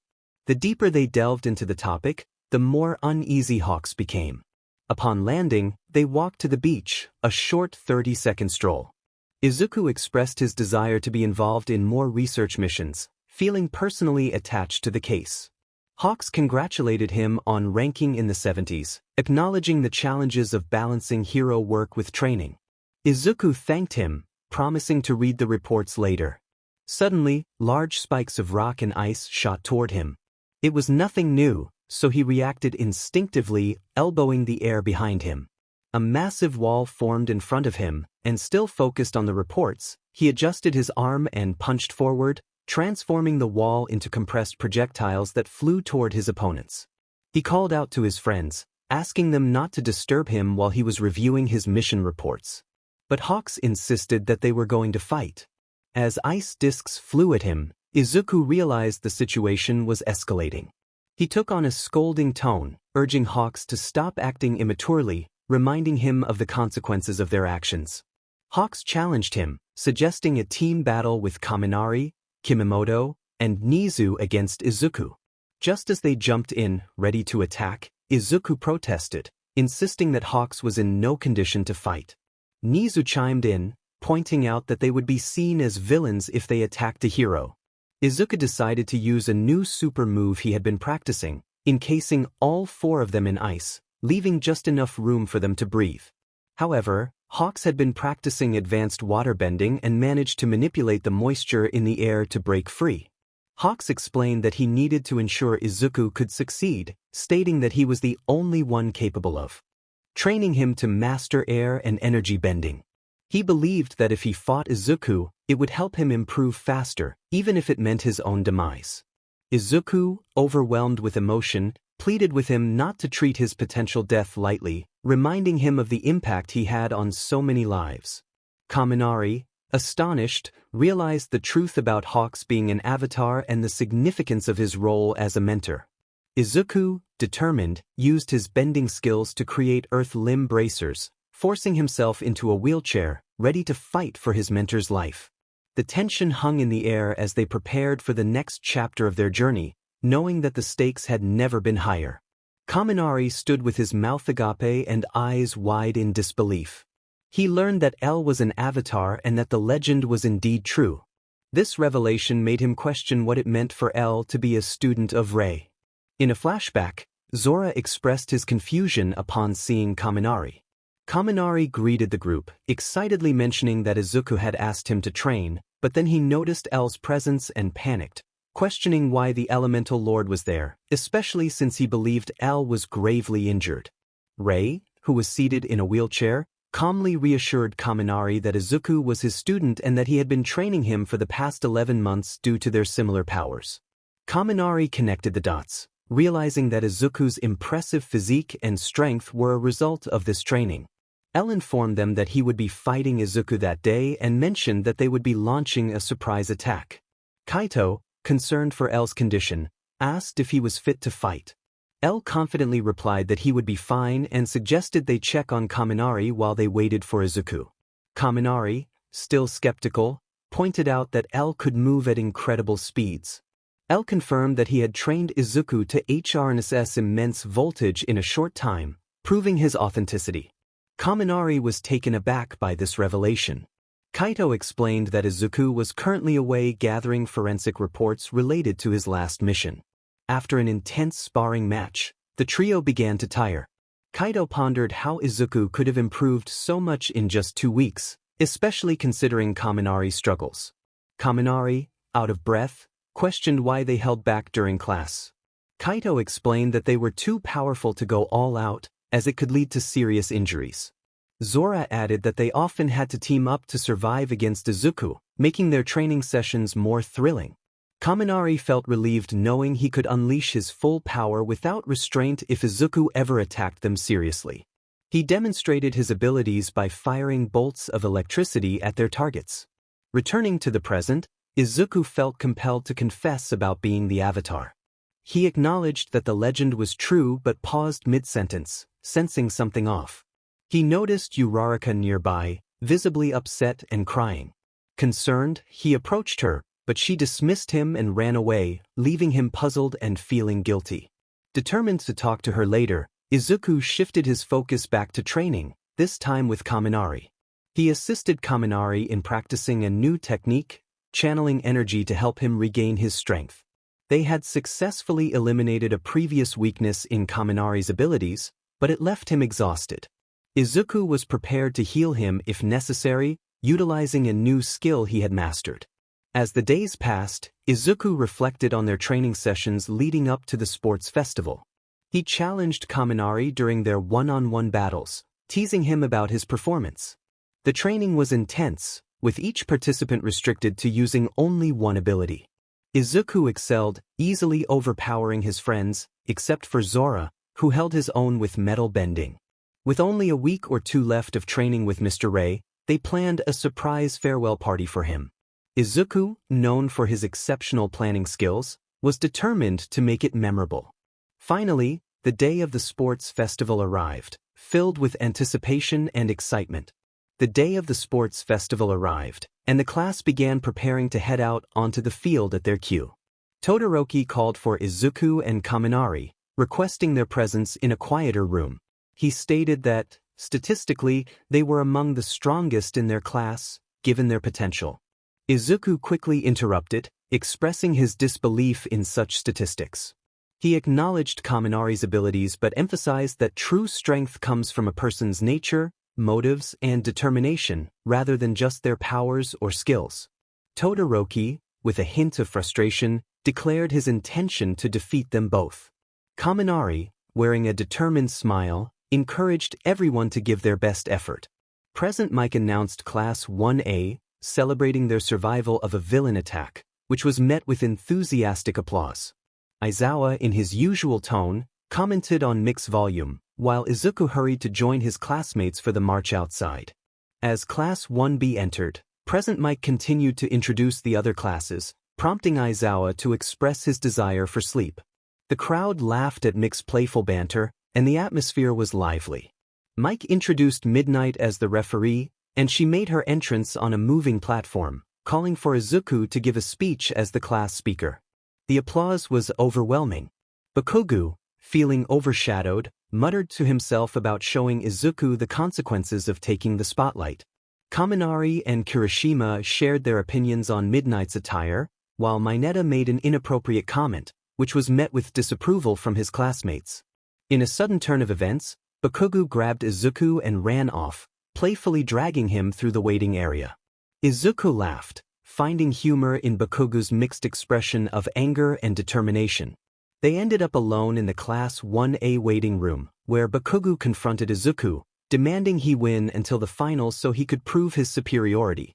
Izuku, calm yet fierce, reminded Bakugo of the pain he had caused him and others, standing his ground against Bakugo's intimidation. Bakugo was taken aback by Izuku's newfound boldness, questioning how he had changed. Despite feeling unsettled, he walked away, trying to mask his discomfort. Izuku, filled with adrenaline, reminded himself to stay composed for the upcoming battle. Midnight announced the matchups for the tournament, and the excitement in the air was palpable. Might announced with enthusiasm that he would be refereeing the final event as he leaped onto the field. He declared the matchups: Izuku Midoriya vs Hitoshi Shinso, Shoto Todoroki vs Haitus, Denki Kaminari vs Ibara Shiozaki, Inami Midoriya vs Mei Hatsum, Yuga Aoyama vs Kaito Nizu, Fumikage Tokoyami vs Zora Kimimoto, Eijiro Kirishima vs Tetsutetsu, and Katsuki Bakugo vs Ochaco Uraraka. With a booming voice, All Might encouraged the crowd to cheer as he proclaimed, "Let the war begin." Present Mike excitedly announced the start of the matches, calling for the first competitors, Izuku Midoriya and Hitoshi Shinso, to take the field. As Izuku walked toward the arena, Ojiro stopped him, expressing concern about Shinso's quirk. He warned Izuku not to respond to Shinso, as it could put him under the other boys' control. Izuku acknowledged the warning with a nod and proceeded to the stadium, where he faced Shinso. Present Mick's voice echoed as he rallied the crowd, and both competitors prepared for the match. All Might counted down, and in a flash, Izuku used his bending ability to create a cage of earth around Shinso, swiftly pushing him out of bounds. Present Mike announced Izuku's victory with excitement, while Aizawa commented on how quickly the match had escalated. The subsequent matches unfolded similarly, with Inami Midoriya competing in place of Ida and the others following suit. In the third match, Denki Kaminari faced Ibara Shiozaki. Denki, eager to showcase his strength, encouraged Ibara to give it her all. She responded with admiration for his spirit. With a burst of energy, Denki unleashed his static slash, cutting through Ibara's defenses and surprising her with an illusion that left her unable to continue. Present Mike declared Denki the winner, and the crowd erupted in cheers. As the matches continued, Kaito Nizu faced Yuga Aoyama, quickly removing moisture from Aoyama's skin, causing him to lose his sparkle. Kaito pushed Aoyama out of bounds, securing his victory. The next match mirrored Izuku's earlier performance, with Zora Kimimoto using sturdy walls to outmaneuver Fumikage Tokoyami. The anticipation grew as Ochaco Uraraka prepared to face Katsuki Bakugo. Izuku, seated in the audience, felt a sense of dread, fearing for Ochaco's safety. The match began with Bakugo launching himself at Ochaco, who narrowly dodged his attack. The smoke from the explosions provided her a momentary advantage, but Bakugo quickly adapted, using a powerful move he had devised for her. As Bakugo unleashed a barrage of explosions, Ochaco attempted to escape but sustained some injuries. She cleverly used the smoke to create a distraction, throwing her jacket to mislead Bakugo. However, he anticipated her move and retaliated with explosive force. The crowd reacted passionately, urging Bakugo to finish the match decisively. Many people then proceeded to follow. Aizawa remained passive, unlike in the original story, as he was genuinely trying to toy with her. Bakugo's voice echoed with a hint of excitement as he declared his intention to end it all. He called out for his move, putting his palms together to unleash an unstable attack aimed at Ochaco. Izuku watched helplessly as Ochaco endured the onslaught. It felt as if he were powerless, his hands tied by the situation.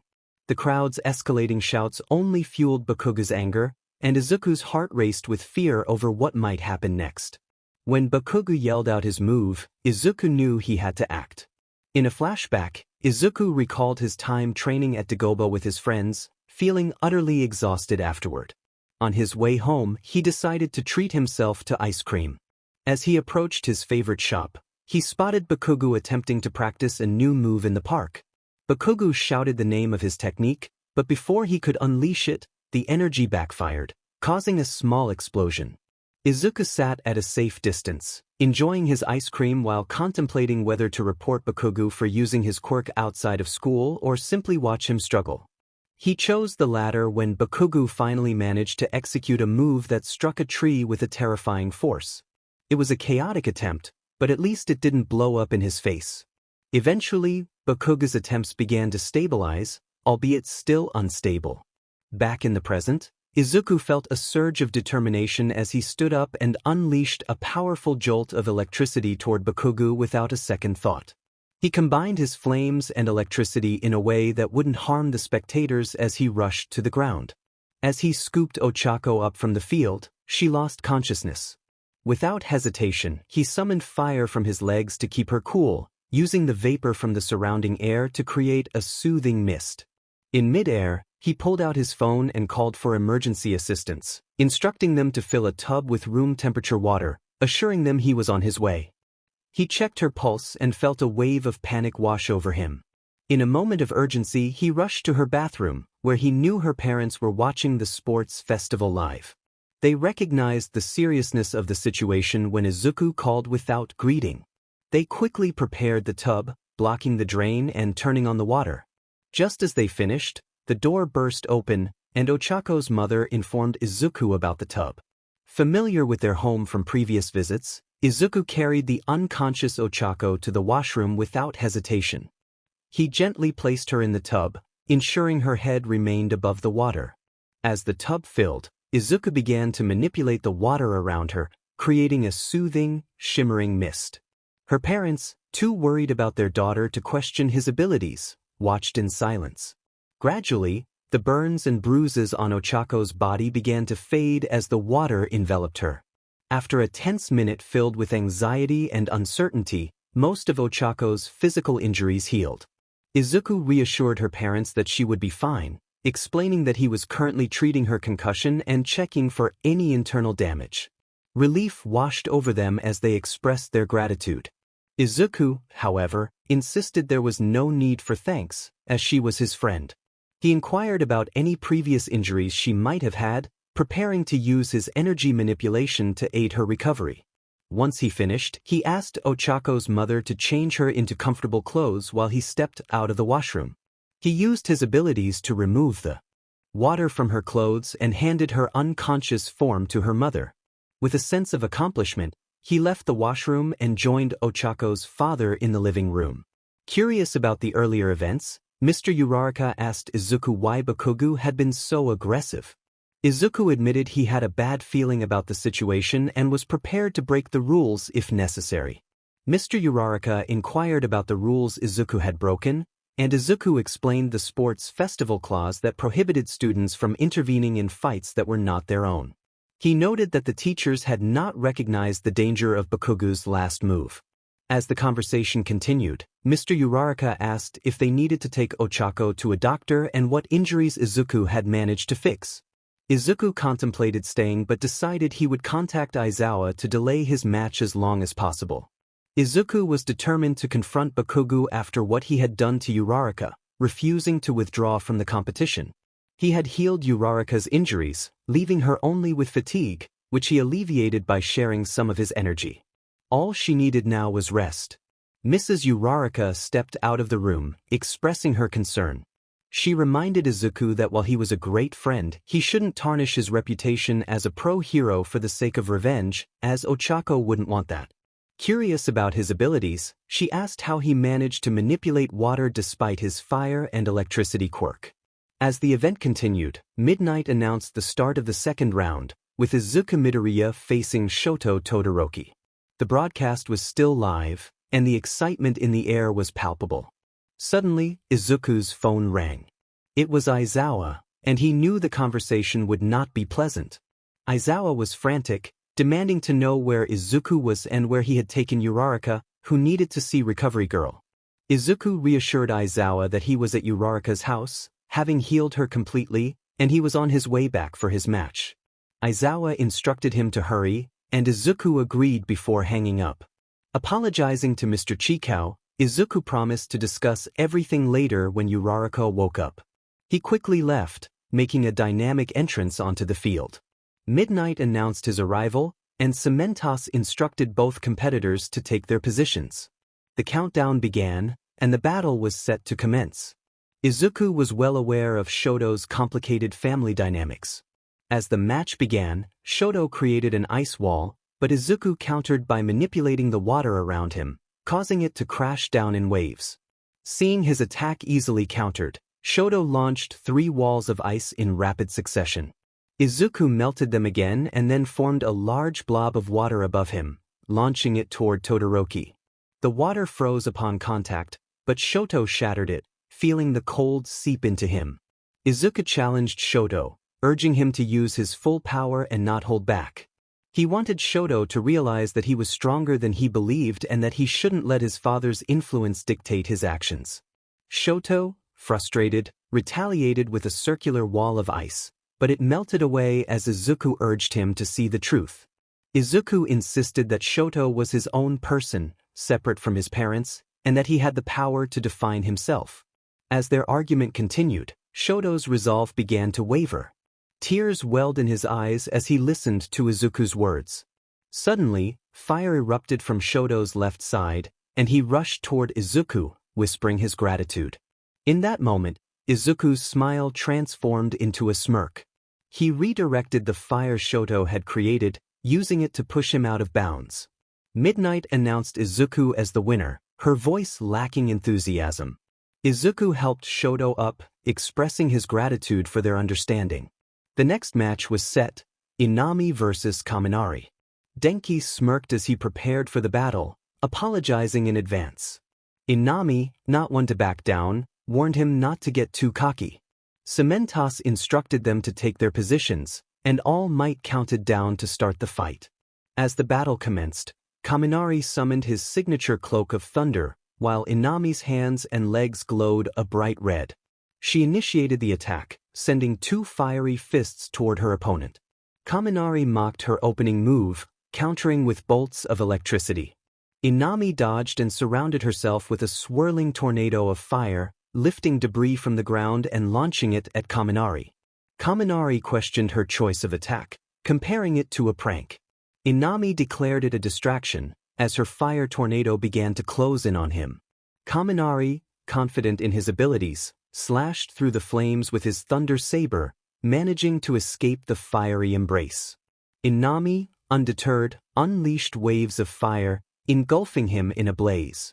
Kaminari acknowledged her skill but insisted that the playful phase was over.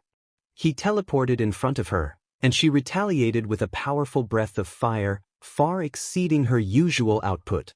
Kaminari recognized her strength, teasing her about being Izuku's sister before striking her with a crackling uppercut. Moments earlier, Izuku had tried to calm Kaminari's nerves, understanding his reluctance to hurt Inami. He encouraged his friend to treat the match seriously, assuring him that it was okay to fight with full effort. Kaminari's confidence surged, and he felt ready to take on the challenge. Back in the present, Kaminari shouted, "Chidori," as he concentrated the electricity in his hand. Inami, realizing the impending danger, quickly devised a counterattack. She unleashed a torrent of flames, filling the stadium with fire, though the audience remained safe. Kaminari cried out in pain as the flames scorched him, but he retaliated with a static slash, creating a surge of electricity that stunned Inami. As she regained her senses, Kaminari positioned himself behind her, declaring the end of the match. All Might announced his victory, but Kaminari soon fainted from exhaustion. Izuku watched from the stands, cringing at the intensity of the battle, realizing that Kaminari had put in far too much energy. After the field was cleared and repaired, the next match began.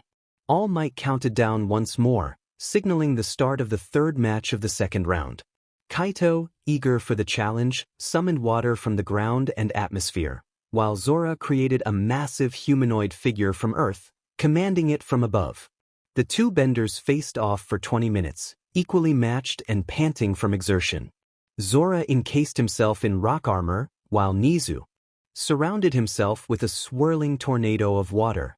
Kaito, enjoying the competition, hovered 3 orbs of water and sent them racing toward Zora. Zora prepared to defend against the attack, but the orbs slowed down unexpectedly, confusing him. They fell harmlessly onto him, leaving him slightly wet. Zora chuckled, teasing Kaito about running out of energy. Kaito, with a playful demeanor, reassured him that he was far from done. Kaito exclaimed with excitement as he managed to push Zora out of the way. He declared that the Elemental Lord saw just as much potential in him as in Zora. By hardening the water Zora was drenched in, Kaito had used it to propel him out, though it took considerable effort and drained him. Midnight announced Kaito Nizu as the winner. After some time spent cleaning up, the next match was about to begin. Cementos instructed the competitors to take their positions, and All Might counted down to start the match. Bakugo laughed maniacally, taunting his opponent. He confidently declared that his rival could not defeat him, and with a fierce attack, he sent Kirishima flying out of bounds. Midnight announced Bakugo as the winner, though her enthusiasm was noticeably lacking. All Might then informed the audience that there would be a short break before the next round. As the next battle commenced, Izuku stood firm, waiting for Kaminari to make the first move. Kaminari mirrored his stance, aware that he needed to conserve his electricity after the exhausting previous match. Both knew that one misstep could cost them the fight. Suddenly, both competitors enveloped themselves in electric cloaks, illuminating the arena with green and yellow light. They decided to attack simultaneously, charging at each other with their lightning-infused weapons. Their swords clashed, sending shockwaves through the field, and they gracefully leaped back to their respective sides. As they dissipated their weapons, Izuku manipulated the cement beneath Kaminari, causing it to pivot sharply.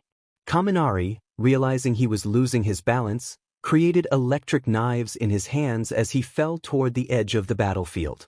In a desperate attempt to stay in the match, he plunged his knives into the ground. Izuku seized the opportunity, sending 2 pillars to push Kaminari, who ultimately fell out of bounds. Midnight announced that Kaminari was out, and Izuku would proceed to the finals. The next battle was intense, but the details were left to the imagination, with Bakugo emerging victorious. As the final battle of the sports festival approached, the announcer hyped up the crowd for the showdown between Izuku Midoriya and Bakugo. Bakugo, frustrated by the mixed reactions from the audience, demanded to know who they were booing. Cementos instructed them to take their positions after reinforcing the battlefield. All Might, brimming with excitement, counted down to start the match. In an instant, Izuku appeared in front of Bakugo, his eyes glowing with determination. Bakugo felt a wave of fear wash over him, recalling their earlier conversation. Izuku ominously declared that he would not move for 60 seconds, challenging Bakugo to defeat him within that time frame. Bakugo, his face filled with dread, unleashed his full power in an attempt to blast Izuku. However, Izuku stood firm, having endured much worse in the past. Bakugo propelled himself forward, landing a powerful kick to Izuku's face, but Izuku remained unfazed, wearing a dislocated smirk. Bakugo, overwhelmed by conflicting emotions, shouted at Izuku to defend himself. Memories of his past actions haunted him, and he felt guilt for how he had treated others. As he grappled with his feelings, he attempted to knock Izuku out without causing harm, but his training had always leaned toward aggressive tactics. In a moment of desperation, Bakugo spun around, channeling his explosive momentum into a powerful kick aimed at Izuku's chest. It cracked 2 or 3 ribs, with blood seeping from the side of his still angry, dislocated jaw. Bakugo, overwhelmed by emotion, expressed his turmoil. He struggled to accept that he was wrong and that Izuku was stronger.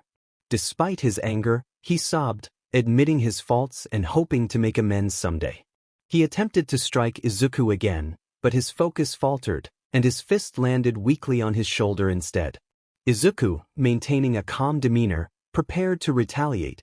He bent the earth restraints and placed one hand on Bakugo's head and the other on his shoulder. His higher hand began to glow, and a smirk spread across his face. He warned Bakugo to defend himself, and with a swift motion he unleashed a healing energy on the broken bones and dislocated jaw.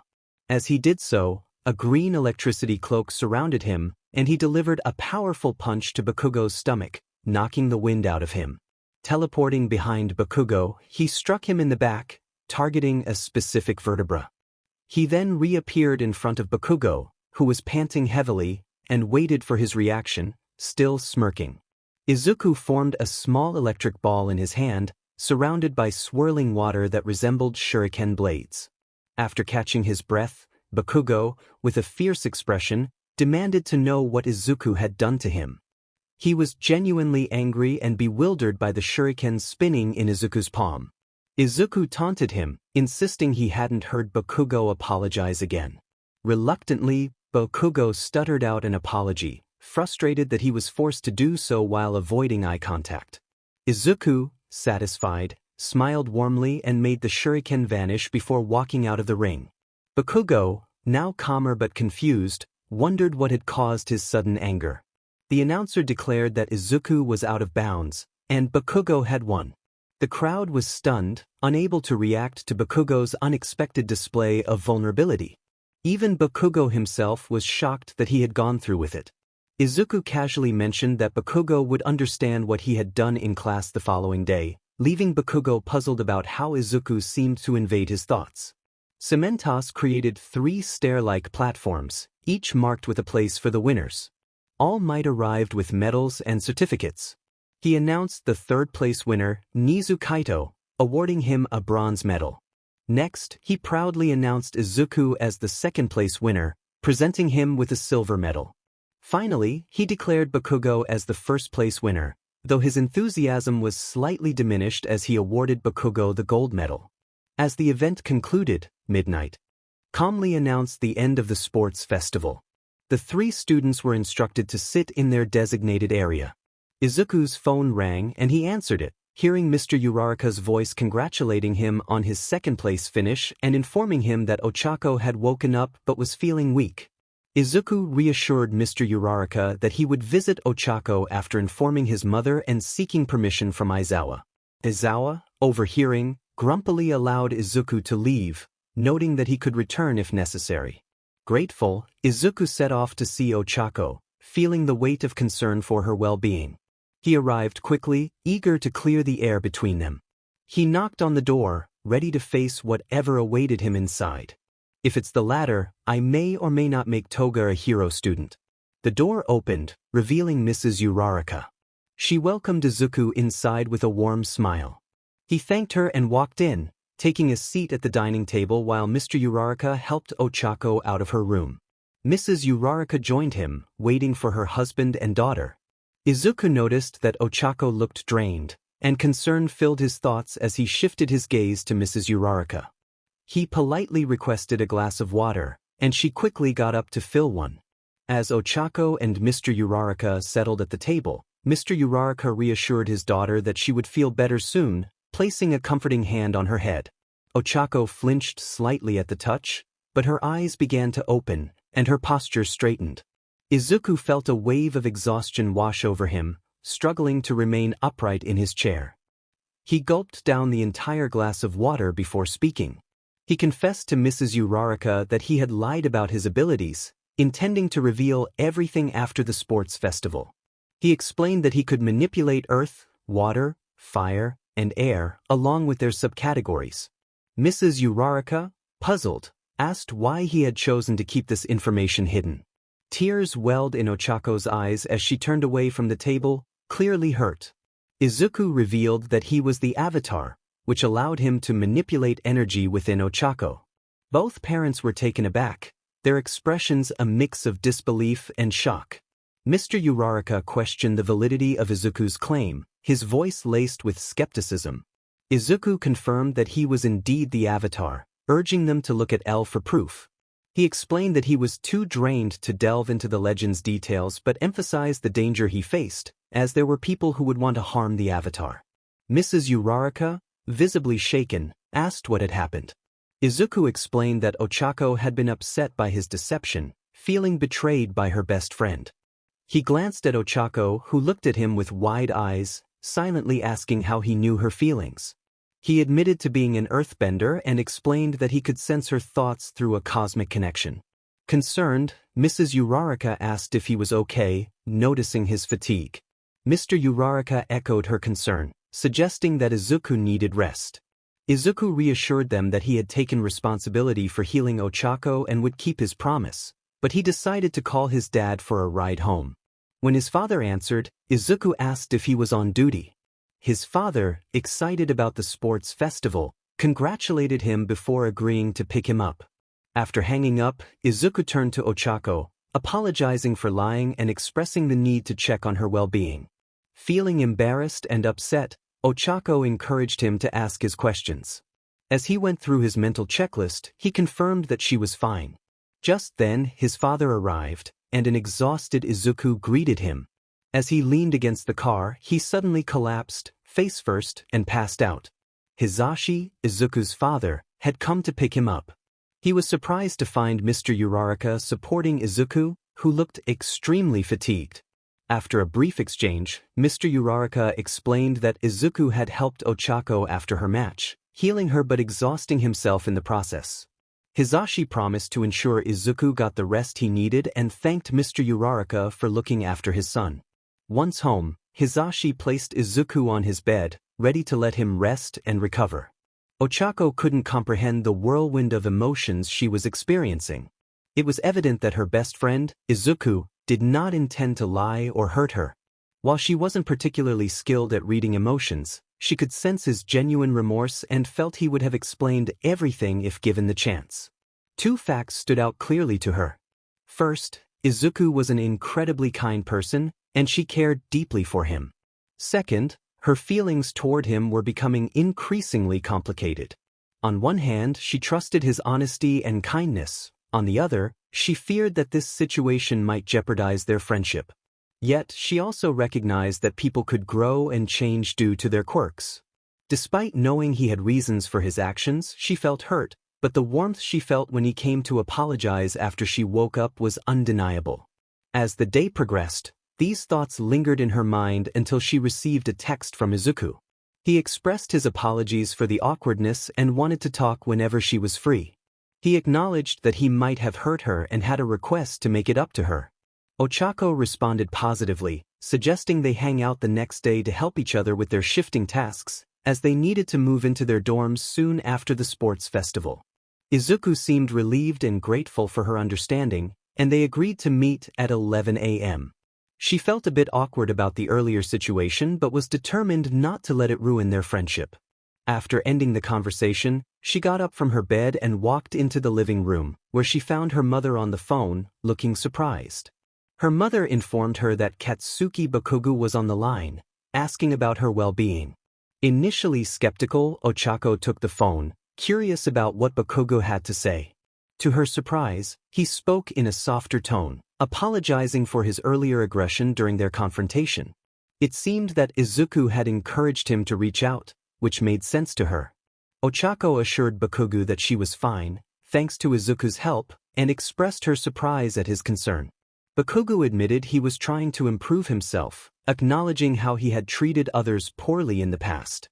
They agreed to talk in person about their earlier misunderstandings, and Ochaco felt a sense of relief as the conversation ended. The rest of her day was filled with awkwardness, and she couldn't shake the feeling of cringing at the earlier phone call. Meanwhile, Izuku was busy packing for the move. His sister, Inami, entered his room with a teasing smile, eager to know who he was going out with. Flustered, Izuku denied any romantic intentions, insisting he was simply going out for some fresh air. Inami, however, was not convinced and pressed him for details, speculating about his feelings for Ochaco, Momo, or even Tsuyu. Izuku grew increasingly irritated, trying to clarify that Ochaco was just a friend. Inami relished the opportunity to tease him, fully aware of how to push his buttons. Despite his embarrassment, Izuku couldn't help but feel a sense of excitement about the day ahead. That sounded sinister, and she needed to stop this kind of behavior. Now, he had to deal with it because she was doing this to him again. He thought about how her greatest fear was heights and how he could take her high up, pushing her fear to its limits. He recalled how he had made Denki confident during their match and how he had provoked Shirbakuga's anger in their fight. If she knew what was best for her, she should just stop. Besides, she was older than him by about 10 or 11 minutes. Inami felt frustrated. Why did she keep forgetting that he was a creepy weirdo who could send chills down her spine whenever he wanted? She had to be rational about this.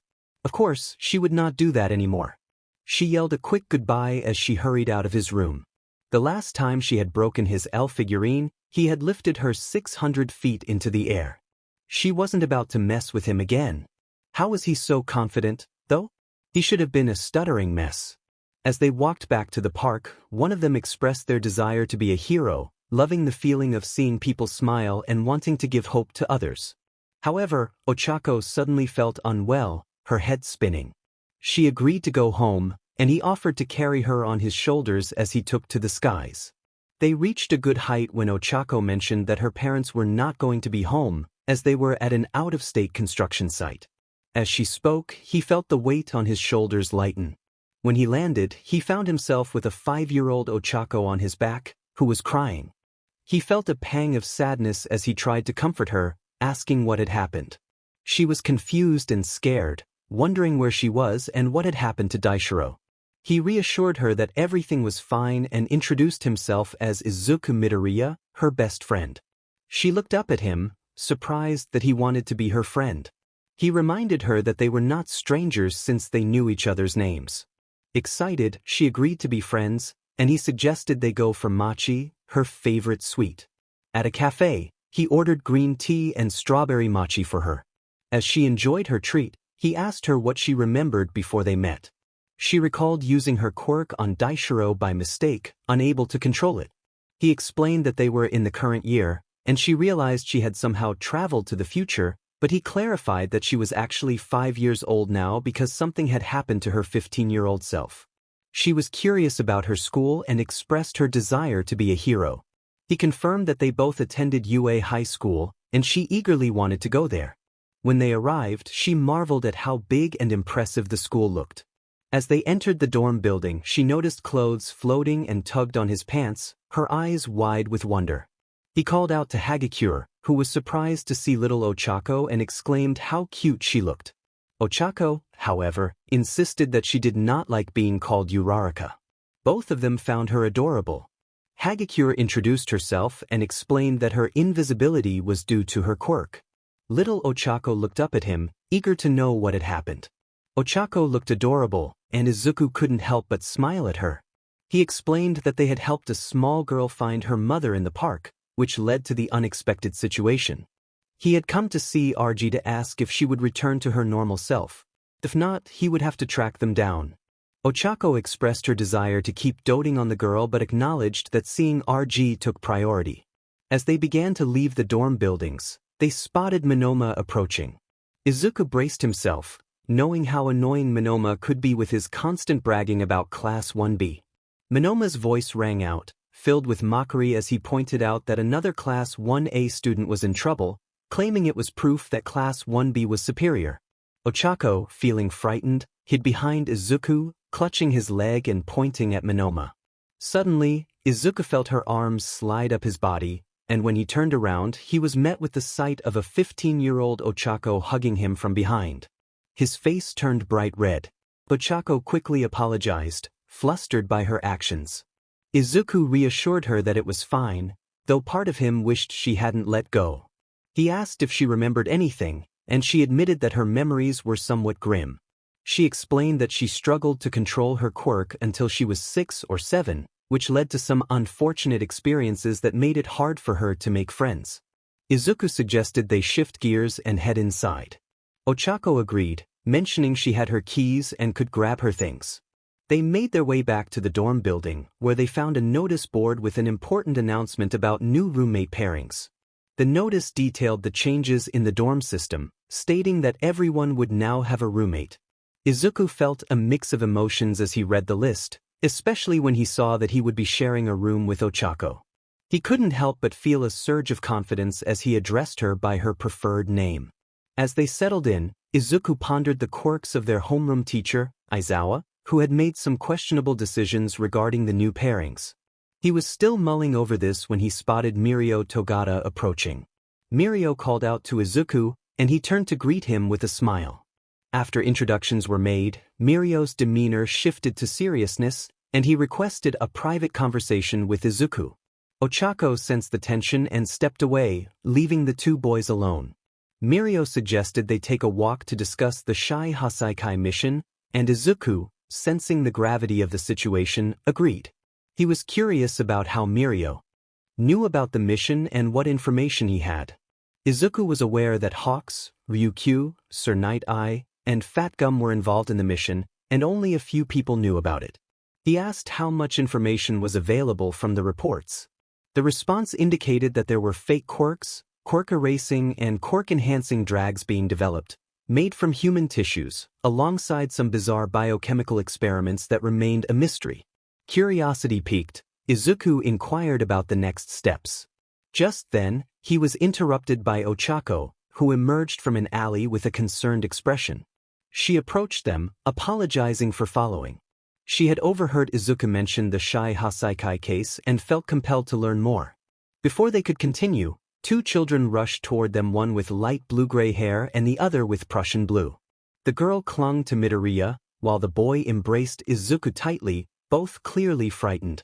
Izuku sensed the urgency of the situation, especially when he noticed the bandages and scars on the children's arms and legs. A man with a plague mask stepped out of the alleyway, claiming to be their father. He explained that he had scolded them after an argument, which prompted their escape. Midoriya, however, sensed something was off and confronted the man, questioning why the children were terrified of him. As the tension escalated, Izuku noticed the man's gloves disintegrating, signaling a potential threat. He called for Ochaco to contact emergency services and urged Togata to assist him with the children. The man prepared for confrontation, and Izuku took a defensive stance, ready to protect the kids. Later, Izuku awoke to find Denki, a battered Togata, and a tearful Ochaco trying to rouse him. They expressed their concern, with Ochaco exclaiming how he had lost his heartbeat. Togata emphasized that without Denki's help, Izuku might not have survived. Seeking some space, Izuku remembered the man and the children, demanding to know where Chisaki was. Denki explained that Izuku had almost harmed the man, leading to his arrest. Confused, Izuku struggled to recall the events after sustaining his injury. Denki hesitated, realizing he had almost revealed something significant about Izuku's abilities. Izuku confirmed that he was indeed the Avatar, surprising Togata. They quickly shifted their focus back to the children, who were still in need of help. Ochaco explained that she had left them after hearing an explosion, and Denki panicked at the thought of leaving them alone. They agreed to take the children to the hospital immediately. Izuku picked up both kids, determined to reach Dagoba Municipal Hospital quickly. Denki insisted on helping, and together they made the journey in record time. Upon arriving at the hospital, they admitted the children, learning from the doctor that they had numerous physical health issues, including scars and signs of severe neglect and trauma. As they discussed the children's condition, Izuku mentioned that a person named L was secretly at the hospital. Kaminari insisted on accompanying Izuku, wanting to be involved. They approached the front desk, where Izuku requested to see Mr. Rei Kazakure. The receptionist directed them to the appropriate rooms. As they made their way to L's room, Kaminari was taken aback by the sight of L, who was connected to various medical equipment, resembling a caterpillar in a cocoon of wires. The lifelessness in his nearly closed eyes and the pain etched on his face sent chills down Izuku's spine. He approached Mr. Rei with a soft, cheerful tone, though the sorrow in his voice was unmistakable. Mr. Rei acknowledged them, his voice cracking under the weight of his pain. Izuku shared that he had entered the Avatar state that day. Mr. Rei asked if he could control it, to which Izuku admitted he could not, but he had spoken to Avatar Genji.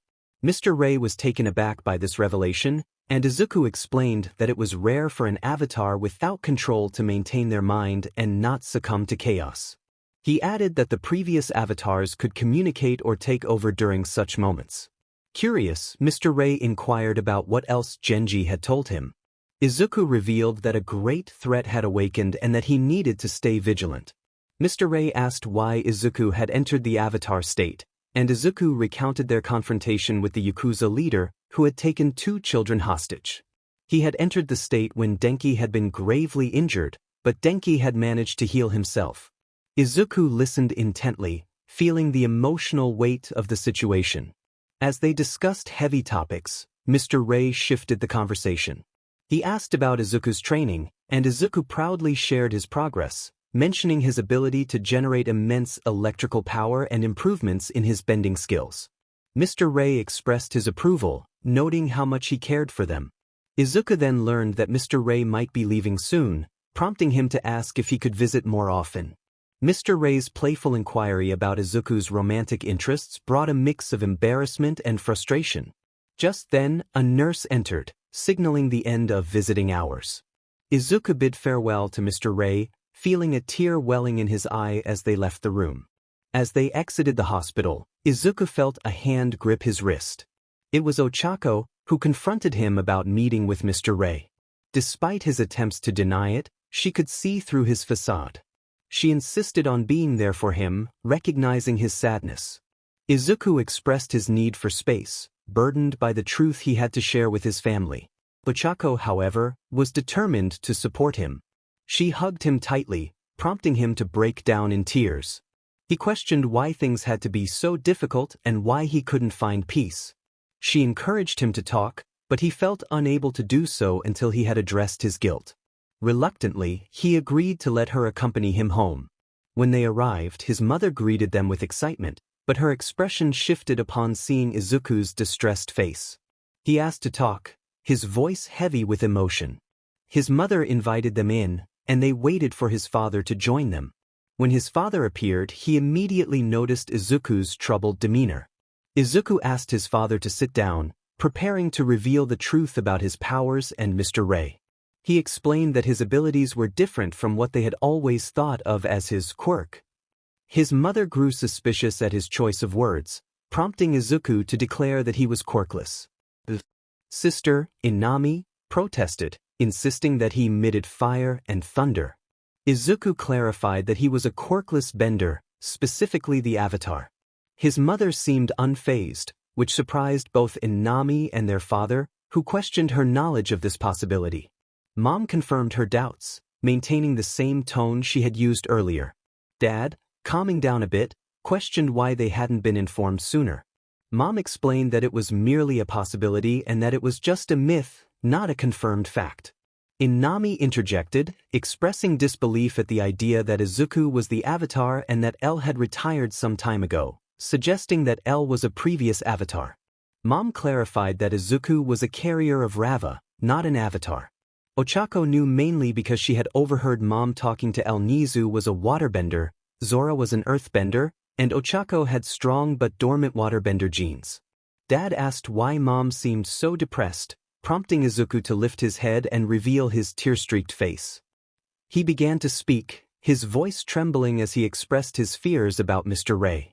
Overwhelmed with emotion, he started to cry even more. Mom floated over to him, hugging him tightly before speaking. Izuku was reassured that it wasn't his fault that Avatar Genji had died. Mom reminded him that it was not a mistake that he was born and that none of this was his fault. He expressed how much it hurt, recalling how much faith Mr. Ray had in him, believing he would become the greatest hero. He lamented that Mr. Ray was a kind person who always helped others and didn't deserve to pass away like this. Mom comforted him, urging him not to blame himself. She explained that if he was upset when Mr. Ray passed, it would only leave him sad, and that if he truly believed Mr. Ray was a great person, he should say goodbye with confidence and happiness, focusing on the good times they shared. This way, Mr. Ray's soul could rest in peace. Izuku cried for a while, with the others joining in to comfort him. Once he had let it all out, he felt a sense of relief. He thanked everyone for their support, feeling much better and more accepting of Mr. Ray's passing. Mom expressed confusion about why he was thanking them, reminding him that they were family and that his happiness brought them joy. Inami chimed in, stating it was their job to support one another. Ochaco added that seeing him feel better made her feel like she had fulfilled her duty, and he deserved happiness. Izuku then wiped his face and asked Mom about 2 children he had rescued earlier with Ochaco, Kaminari and Mirio Togata. Mom congratulated him on his first rescue as a leading pro in the situation. Izuku shared his concerns about the children, noting how traumatized they appeared. He explained that, as an earthbender, he could vaguely read people's minds through their energy. He sensed their fear, especially when they heard an unfamiliar voice. He suspected they had been used to create quirk erasing and amplification drags, and the samples he had tested revealed that they contained children's tissues. The thought of what they had endured filled him with dread, and he knew they required psychological evaluations once they woke up. He had arranged for them to be admitted to Dagoba Municipal and instructed the nurses to call him when they regained consciousness. Dad asked what Izuku planned to do for the children. Izuku sought guidance on how to help them if they were unable to communicate due to fear. He could create a comfortable atmosphere with his energy bending, but he worried about their ability to even approach him. Mom expressed concern, stating that they could not be admitted to an orphanage, as that would be the worst outcome. She acknowledged that only time would reveal what would happen next. Dad suggested adopting the children into their family, but Izuku hesitated, unsure of how comfortable they would be around them. As the evening wore on, Mom noted that it was getting late and suggested that Ochaco head home. Izuku offered to give her a ride, asking what speed she preferred. She jokingly replied that anything was fine as long as he didn't burn her to ash with his strength. Izuku teased her about going Mach 3, but then seriously suggested Mach before she could respond. They were already in the air, reaching Ochaco's home in mere seconds. Ochaco, slightly flustered, questioned why he had rushed. Izuku playfully shrugged it off. Then he asked if she would like to work under him for the work studies. She was surprised and questioned why he would want her as an intern. Izuku explained that he had noticed her struggles against Bakugo, where fear had held her back from closing in and executing her plan. He pointed out that she had relied too heavily on her quirk and struggled with multitasking, which was essential for a rescue hero. He emphasized that if she blamed her opponent's strength for her failures, she would never succeed. Izuku asked if she could really fix all of that in 3 days. She affirmed that while it was possible, it would require adapting to unexpected situations, just as Aizawa had done during the USJ incident. She promised to help her with martial arts, strategic thinking, and multitasking skills. As the chapter came to a close, a small voice called out, "Papa," before the child passed out. Izuku felt a wave of sadness wash over him as he recalled Arie's past. He had found a happy memory of hers that he hoped would bring her some comfort. In a flashback, it was Arie's first birthday. She was a joyful little girl, babbling excitedly as her parents eagerly awaited her first words. While crawling around, she accidentally bumped her head on a chair and began to cry. Her father quickly scooped her up, gently rubbing her head until her tears subsided. With a warm smile, he watched as Arie giggled and uttered her first word, "Papa." Her father was overjoyed, calling for her mother to share the moment. However, in an instant, everything changed. As her father turned to nothingness, Arie's happy memory shattered. Her mother, filled with confusion and fear, couldn't comprehend what had happened. It was in that moment that Arie felt abandoned. Back in the present, Izuku placed Arie gently in her bed, feeling the weight of her sorrow. He thought about how unfair it was for her to experience such pain at such a young age. Togata had managed to get Aoki to sleep as well, and Izuku felt a pang of sympathy for them both. They had been through so much, and now they needed time to heal. Izuku suggested to Togata that they should take care of the children until they felt comfortable opening up to others. He noticed that Aoki seemed to trust Togata, while Arie felt safe with him. Togata agreed, sharing Izuku's concern for the kids. They debated whether to discharge the children from the hospital or keep them there a little longer. Izuku decided to consult Aizawa for guidance. After a brief wait, Aizawa arrived to discuss the situation. He acknowledged the children's struggles and agreed that they needed to be cared for properly. He instructed Izuku to look after Arie and Togata to take care of Aoki, and he would arrange for additional beds in their rooms. Izuku felt a sense of relief knowing he could help Arie find the happiness she deserved.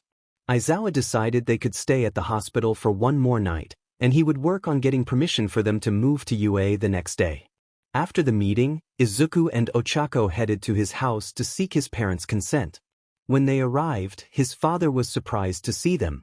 Izuku explained the situation, and his mother, who was rarely seen cooking, came out of the kitchen to help. She jokingly teased him about looking after a child with Ochaco, causing both of them to blush.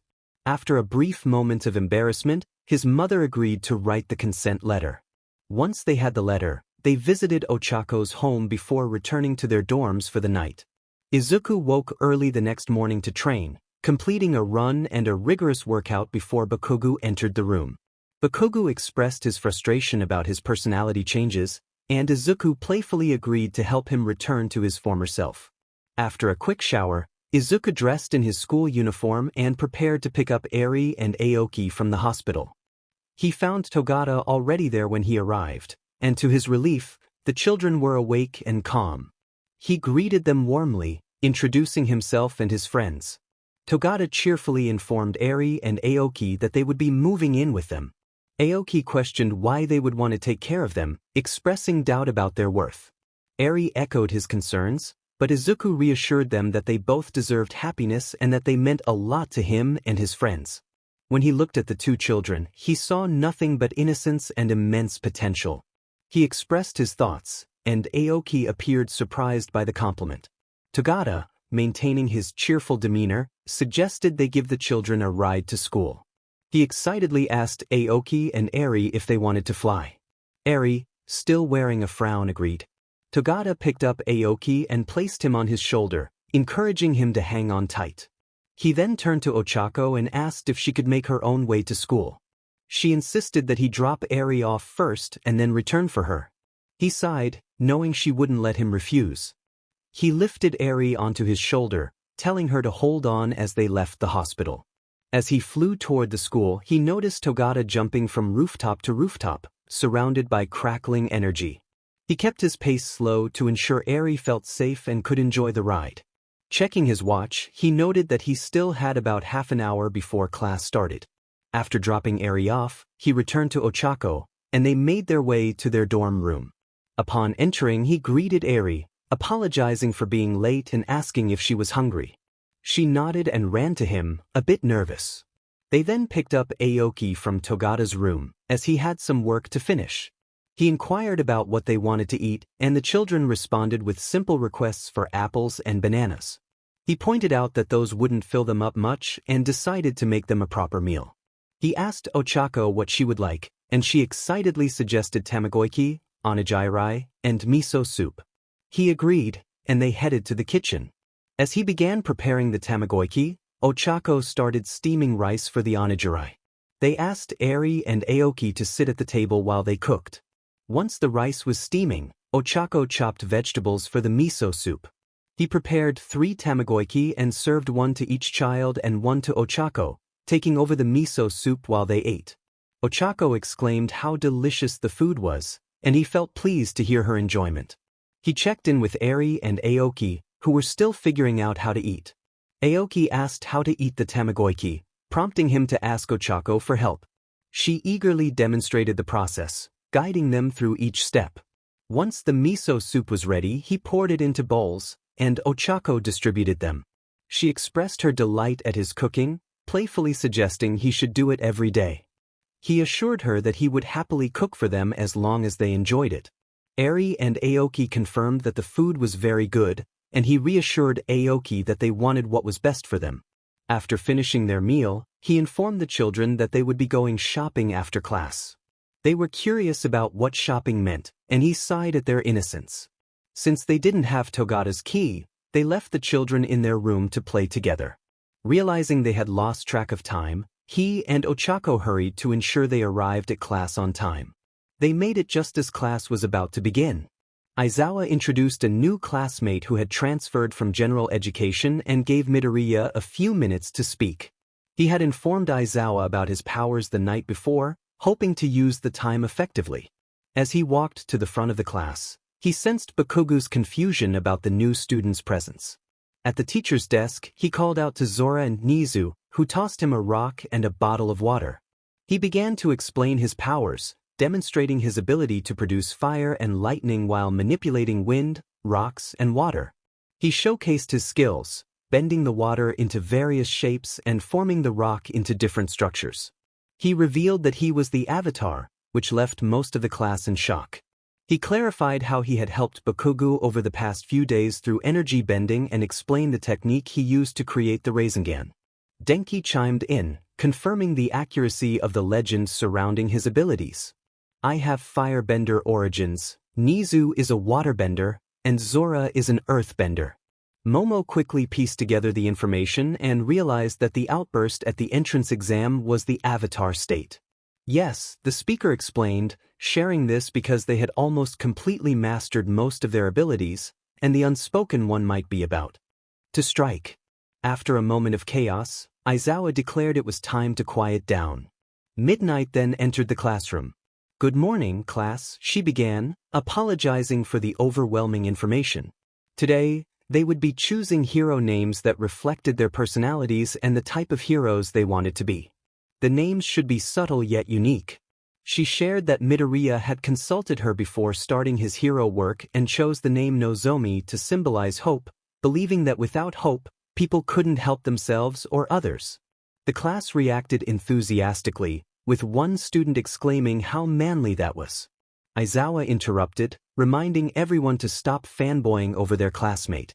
They had 5 to 10 minutes to think of their hero names, and he emphasized the importance of choosing carefully since they couldn't change it later. Afterward, they would present their names one by one for approval. As the time passed, students began sharing their names. One name that stood out was Bakugo's King Explosion Murder and Lord Explosion Murder. The speaker found it amusing to see Miss Nemuri's reaction. They approached Bakugo and suggested a name, Dynamite. Bakugo initially seemed skeptical but then acknowledged that it was exactly what he needed. Midnight asked Bakugo if he had come up with another Explosion Murder name, but he confidently replied with Dynamite. Midnight praised the name, curious about who had helped him, as she knew he typically struggled with creativity. Bakugo growled out Deku's name in response. Many students collaborated on names, with Yairozu giving Shoto the name Freeze Burn, and Nizu suggesting Madame Scorchbreath for Aina. After another round of name brainstorming, they took a break. The speaker approached Ochaco, asking if they should bring Arie and Aoki to the lunch area. Ochaco advised against it, explaining that the lunch area was often chaotic and would only frighten the kids more. After lunch, the class received proper information about internships and lists of pros, except for the speaker.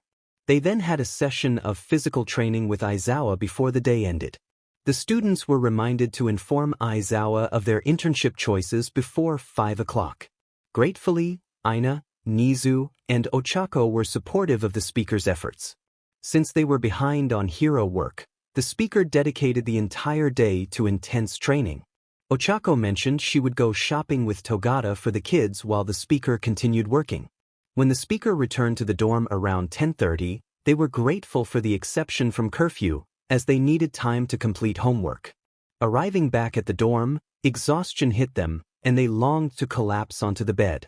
Arie was asleep on her smaller bed, while Ochaco was buzzing with energy. An idea struck, and the speaker approached Ochaco, asking if they could borrow some of her energy. Surprised, she agreed.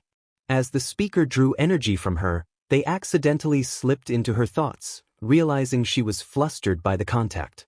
The speaker questioned if it was a prank, to which Ochaco playfully confirmed it was. The speaker decided not to press further, feeling a mix of suspicion and embarrassment, their cheeks reddening.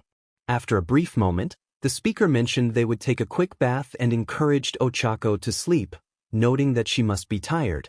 Ochaco expressed concern about Arie and Aoki, sharing that the kids had been frightened and uncomfortable even with her and Togata. The speaker acknowledged the issue and thanked her for bringing it up. Before sleeping, the speaker sent a text to Denki, letting him know they had a gift for him and to check it out before his internship.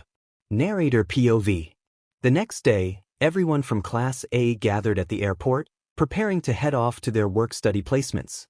Izuku rose early, opting to skip his usual morning exercise routine. Instead, he went to his makeshift office, where he began planning for the day. He had brought Arie along and made sure not to disturb her as they flew. Gently, he placed the sleeping girl on the bed he had on the second floor of his small home near Hosu. His peaceful morning was interrupted by a phone call from none other than his mother. "Hey, Mom. What's up?" "Izuku.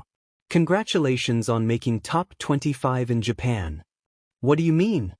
"Check your Japanese hero ranking.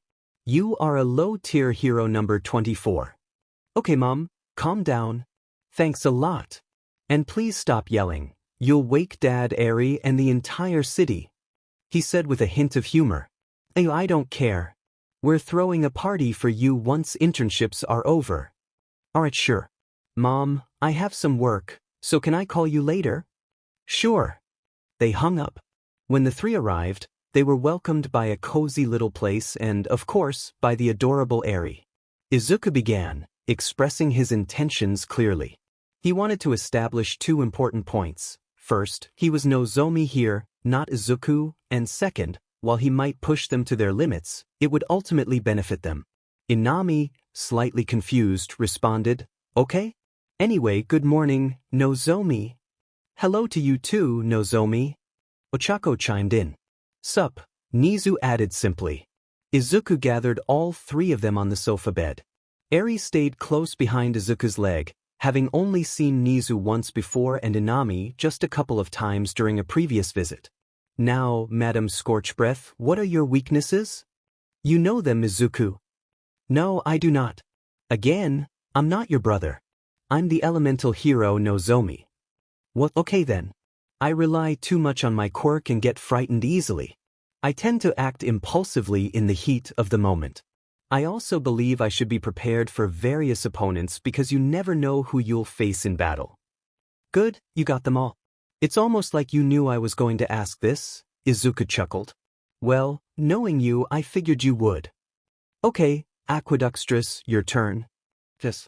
I dislike my quirk and have a severe fear of blood. I struggle to perform well in dry areas.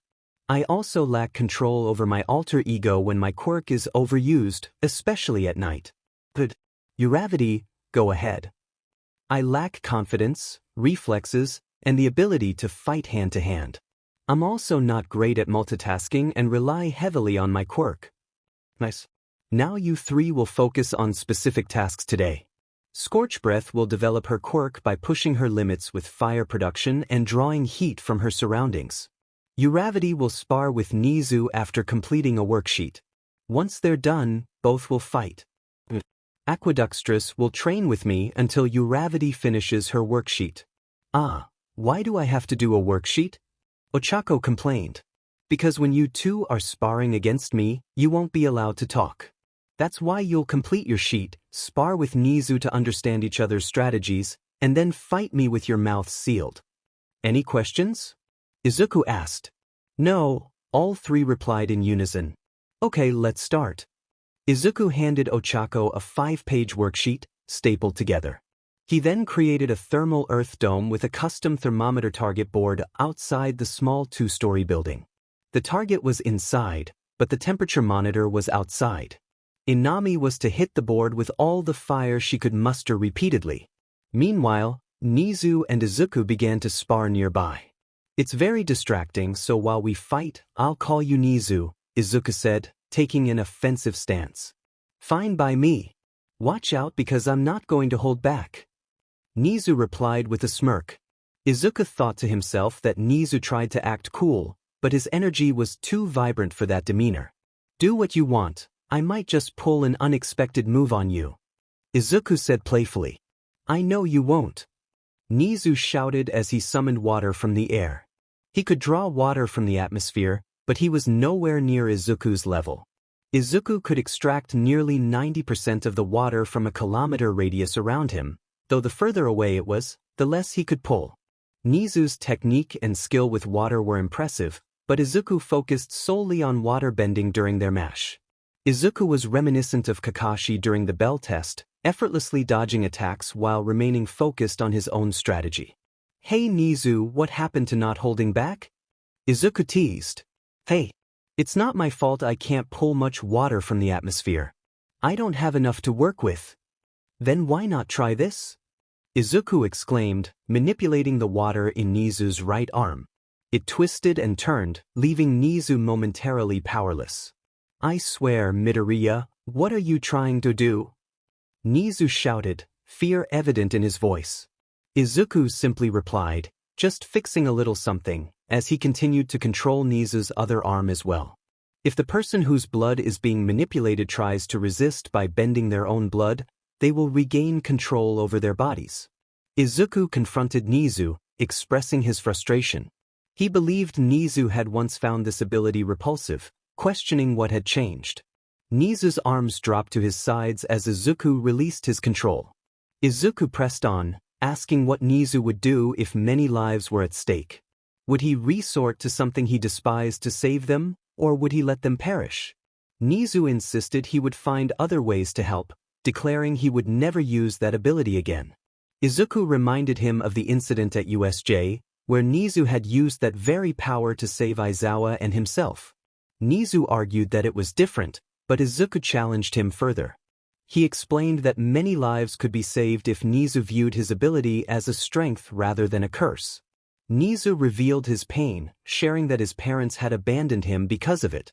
Izuku then recounted the story of El, the immortal hero known as Elemental Lord, who faced a similar struggle.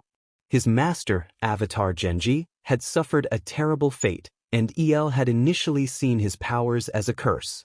Yet, he had ultimately embraced them to continue being a hero. As emotions ran high, Nizu began to cry, and Ochaco entered, asking what had happened. Izuku reassured her that everything was fine and suggested she help herself to some apple pie mochi in the fridge, also asking her to share some with Arie. Ochaco happily agreed and rushed off to the kitchen. Meanwhile, Izuku prepared to surprise Nizu and Inami. He asked Inami for a favor, wanting her to comfort Nizu as he planned to do something that might frighten him. Inami blushed at the request but nodded, standing beside Nizu.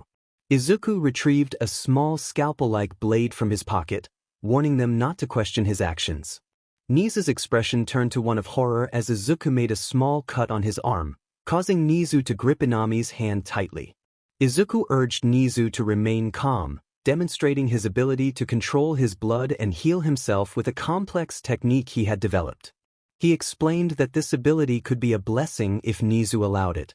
Afterward, he joined the two in a comforting hug, apologizing for scaring them and expressing his desire to help. He hated seeing Nizu suffer just as much as Nizu did. Inami, feeling flustered, quickly left the scene, and Izuku offered Nizu some dango as an apology. Nizu, still embarrassed, buried his face in Izuku's shoulder, promising that he would retaliate if Izuku ever did something like that again. Once inside, Izuku approached Arie, patting her head. He had made significant progress with her during their time together. Observing her expression, he noted that while she wasn't smiling, she also wasn't frowning as she enjoyed her machi alongside Ochaco. Izuku found himself lost in thought, admiring the moment until his sister interrupted him, teasing him about staring too much. He stammered a defense, pointing out her own recent hug with Nizu, which made her blush and walk away. Izuku couldn't help but feel a sense of satisfaction at teasing her back. He then announced that he had some kasudara for her as well, prompting Ochaco to ask why he called Inami Miss Tomato Face. Izuku grinned mischievously, claiming it was a secret. He then shifted the focus back to training, announcing a change in plans. He would work with Ochaco on hand-to-hand combat while Nizu observed her tactical planning and fighting style. He decided that instead of Ochaco, Inami would be Nizu's opponent, eliciting glares from both girls that clearly communicated their displeasure. Despite their protests about being low on energy, Izuku found their reactions amusing, enjoying the playful banter that filled the air. He believed that the excuse wouldn't save them. He placed his hands on their heads, and they felt as if they had just awakened from an incredibly refreshing sleep. Nizu inquired about the extent of Izuku's energy reserves, expressing surprise at their size.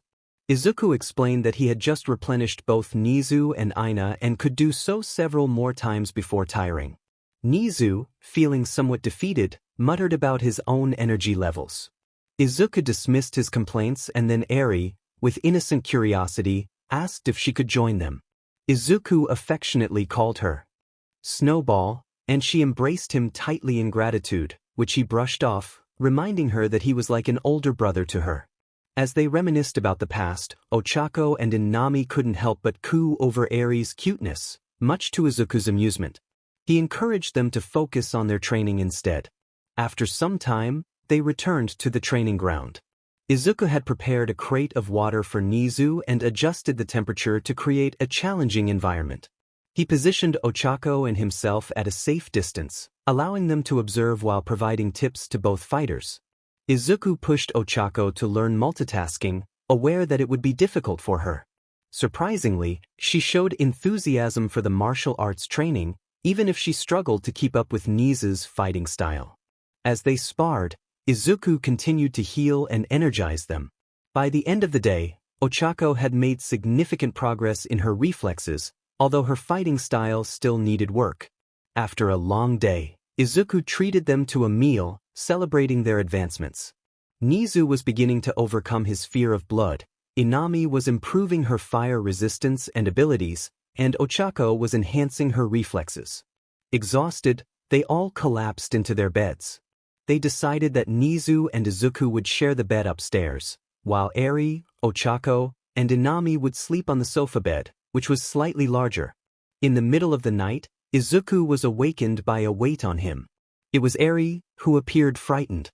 He gently lifted her, hugged her, and rubbed her back to soothe her tears as he quietly exited the building. Arie revealed that she had a nightmare about someone harming him and her grandmother. Izuku reassured her that the person was in jail and could not hurt her. He reminded her of her bravery and offered her the comfort of sleeping with him, promising that he would always protect her. Ochaco, waking up, asked what was happening.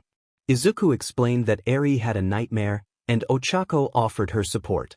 Arie, still clinging to Izuku, nodded in response.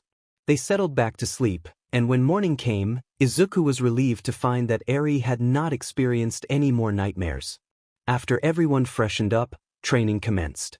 Izuku planned to spar with Ochaco in hand-to-hand combat while she devised strategies. Inami was tasked with manipulating the heat around her, and if she succeeded within an hour, she would earn extra patrol time. Nizu was to focus on enhancing his speed, agility, reflexes, strength, and endurance using his quirk, with a similar reward for enduring it for over 55 minutes.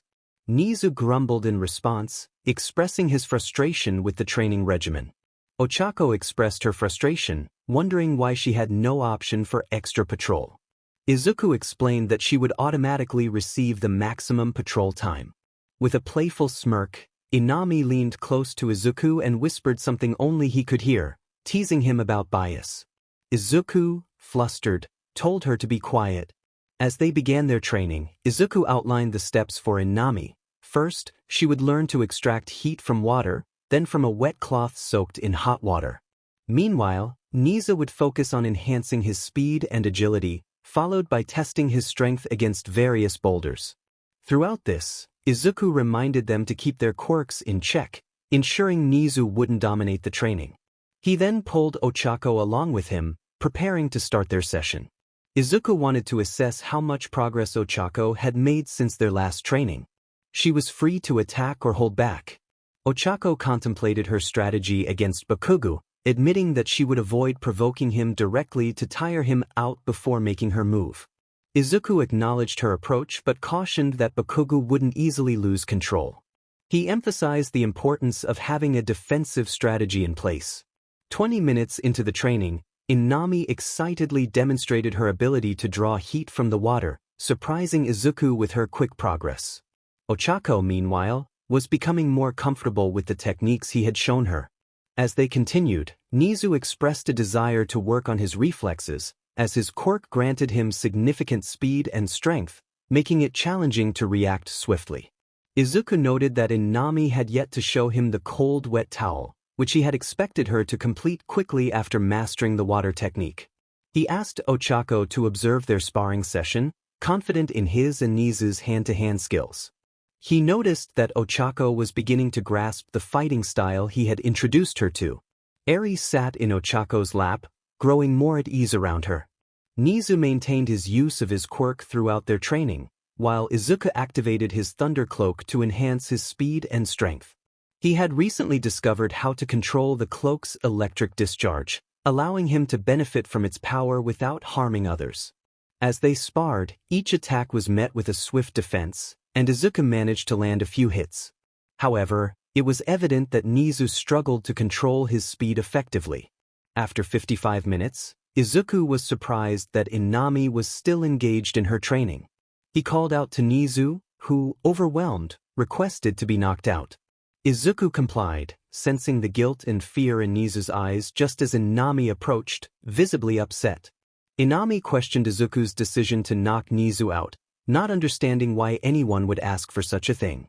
Izuku explained that Nizu's alter personality had taken over, prompting his action. After realizing her misunderstanding, Inami apologized, and Izuku reassured her that it was unnecessary. Inami then revealed her intention to demonstrate her progress with the cloth and the surrounding air simultaneously. Izuku prepared to assist her by heating the area around them. Although she struggled, she managed to cool it down, and Izuku decided to test her potential by channeling a significant amount of his energy into her. He was pleased to see her succeed, as the cloth in her hands became rigid. Inami's excited reaction was loud enough to momentarily overwhelm Izuku's senses. He urged her to calm down, still recovering from the noise. Inami, breathless and astonished, questioned whether she had truly frozen the cloth. Izuku clarified that it was his energy that had allowed her to achieve that result, explaining that she had used too much force instead of refining her technique. Their playful banter continued, and Ochaco, feigning boredom, asked if they were finished. Izuku praised both Inami and Nizu for their unexpected progress, signaling that it was now Ochaco's turn to train. Aina was instructed to fight Ochaco in a hand-to-hand match without using their quirks. The challenge was for the third round of the sports festival, and the stakes were high. The instructor turned to Ochaco, urging her to defeat Aina under the one-on-one rules. Aina protested, feeling overwhelmed by the sudden responsibility. The instructor explained that Nizu was incapacitated, leaving them with no choice. Aina hesitated, asking if the instructor could step in instead, but was met with a knowing look that suggested it was too late for that. With a playful warning about consequences for Ochaco if she didn't perform well, the instructor lifted a rectangular piece of ground to create their battlefield. Counting down quietly, the instructor pressed the stopwatch and shouted for them to begin. Both girls started strong, but Ochaco quickly adopted a defensive stance, absorbing Ayane's attacks. The instructor was surprised. They had trained together for a long time, and Aina was known for her skills. Ochaco, however, seemed to be improving her analytical abilities, though she struggled to gauge the strength of her own attacks. After a brief timeout, the girls were visibly tired but determined. Ochaco had the upper hand, showcasing her defensive skills while Aina fought back with a few effective strikes. Following a healing session and a quick refresh for Nizu, the battle resumed, and Aina managed to hold on longer than expected, ultimately winning. Once the match concluded, the group transitioned into their patrol duties, where they could enjoy some action without the pressure of competition. They began their patrol in Hosu, and the instructor reminded them to stick together and use their quirks only if absolutely necessary. While patrolling, the instructor spotted a friend and greeted him, inquiring about his interns. The conversation shifted as the instructor asked to speak with Tenya Ida, his intern. Just as the friend was about to call Ida, the instructor sensed trouble and quickly activated his communicator, urging the girls to head to a designated location immediately. With urgency, he flew toward a chaotic scene in an alleyway, where he found a battered Ida. The instructor shouted at him, demanding to know what he was doing in such a dangerous situation. Ida insisted that it was his fight and urged the instructor to leave. A villain named Stain appeared, taunting the instructor and expressing a desire to eliminate him. The instructor acknowledged the challenge, stating that it was his duty to bring Stain to justice. Stain's respect for the instructor vanished when he realized the situation had turned against him. The instructor wasted no time, launching an earth wall towards Stain, who narrowly dodged and attempted to counterattack. The instructor retaliated with a lightning strike, managing to graze Stain. The banter continued, with the instructor confidently asserting his abilities and mocking Stain's reliance on his quirk. As the battle escalated, the instructor demonstrated his mastery over water, explaining how he could manipulate it to counter Stain's powers. The tension mounted, and the instructor's confidence grew as he prepared to subdue Stain. After a fierce confrontation, the instructor trapped Stain in an earth cage, draining his strength without causing him to lose consciousness. Ida, still recovering, questioned the instructor's actions, but the instructor remained focused on healing their ally. When Ochaco and the others arrived, they were shocked by the scene. The instructor instructed Ochaco to take Nizu to safety while he finished up with Ida. Inami, with a serious tone, warned the instructor about a more pressing threat: the Nomus rampaging through the city. Realizing the urgency, the instructor quickly completed his healing work and instructed the girls to take down the Nomus one at a time, advising them to retreat if they encountered a formidable opponent. With a plan in place, he flew to a nearby hospital to ensure the safety of his allies. Upon returning, he found the police apprehending Stain, who, despite being a villain, acknowledged the instructor as a true hero. The instructor then focused on the Nomus, discovering that not all of them possessed the same formidable abilities. Those without regeneration or super strength fell quickly to his efforts. In the end, the three of them defeated 6 or 7 Nomu, while Izuku managed to take down around 18 before they returned. Arie was not present because Izuku had entrusted her to Aizawa before they began patrolling.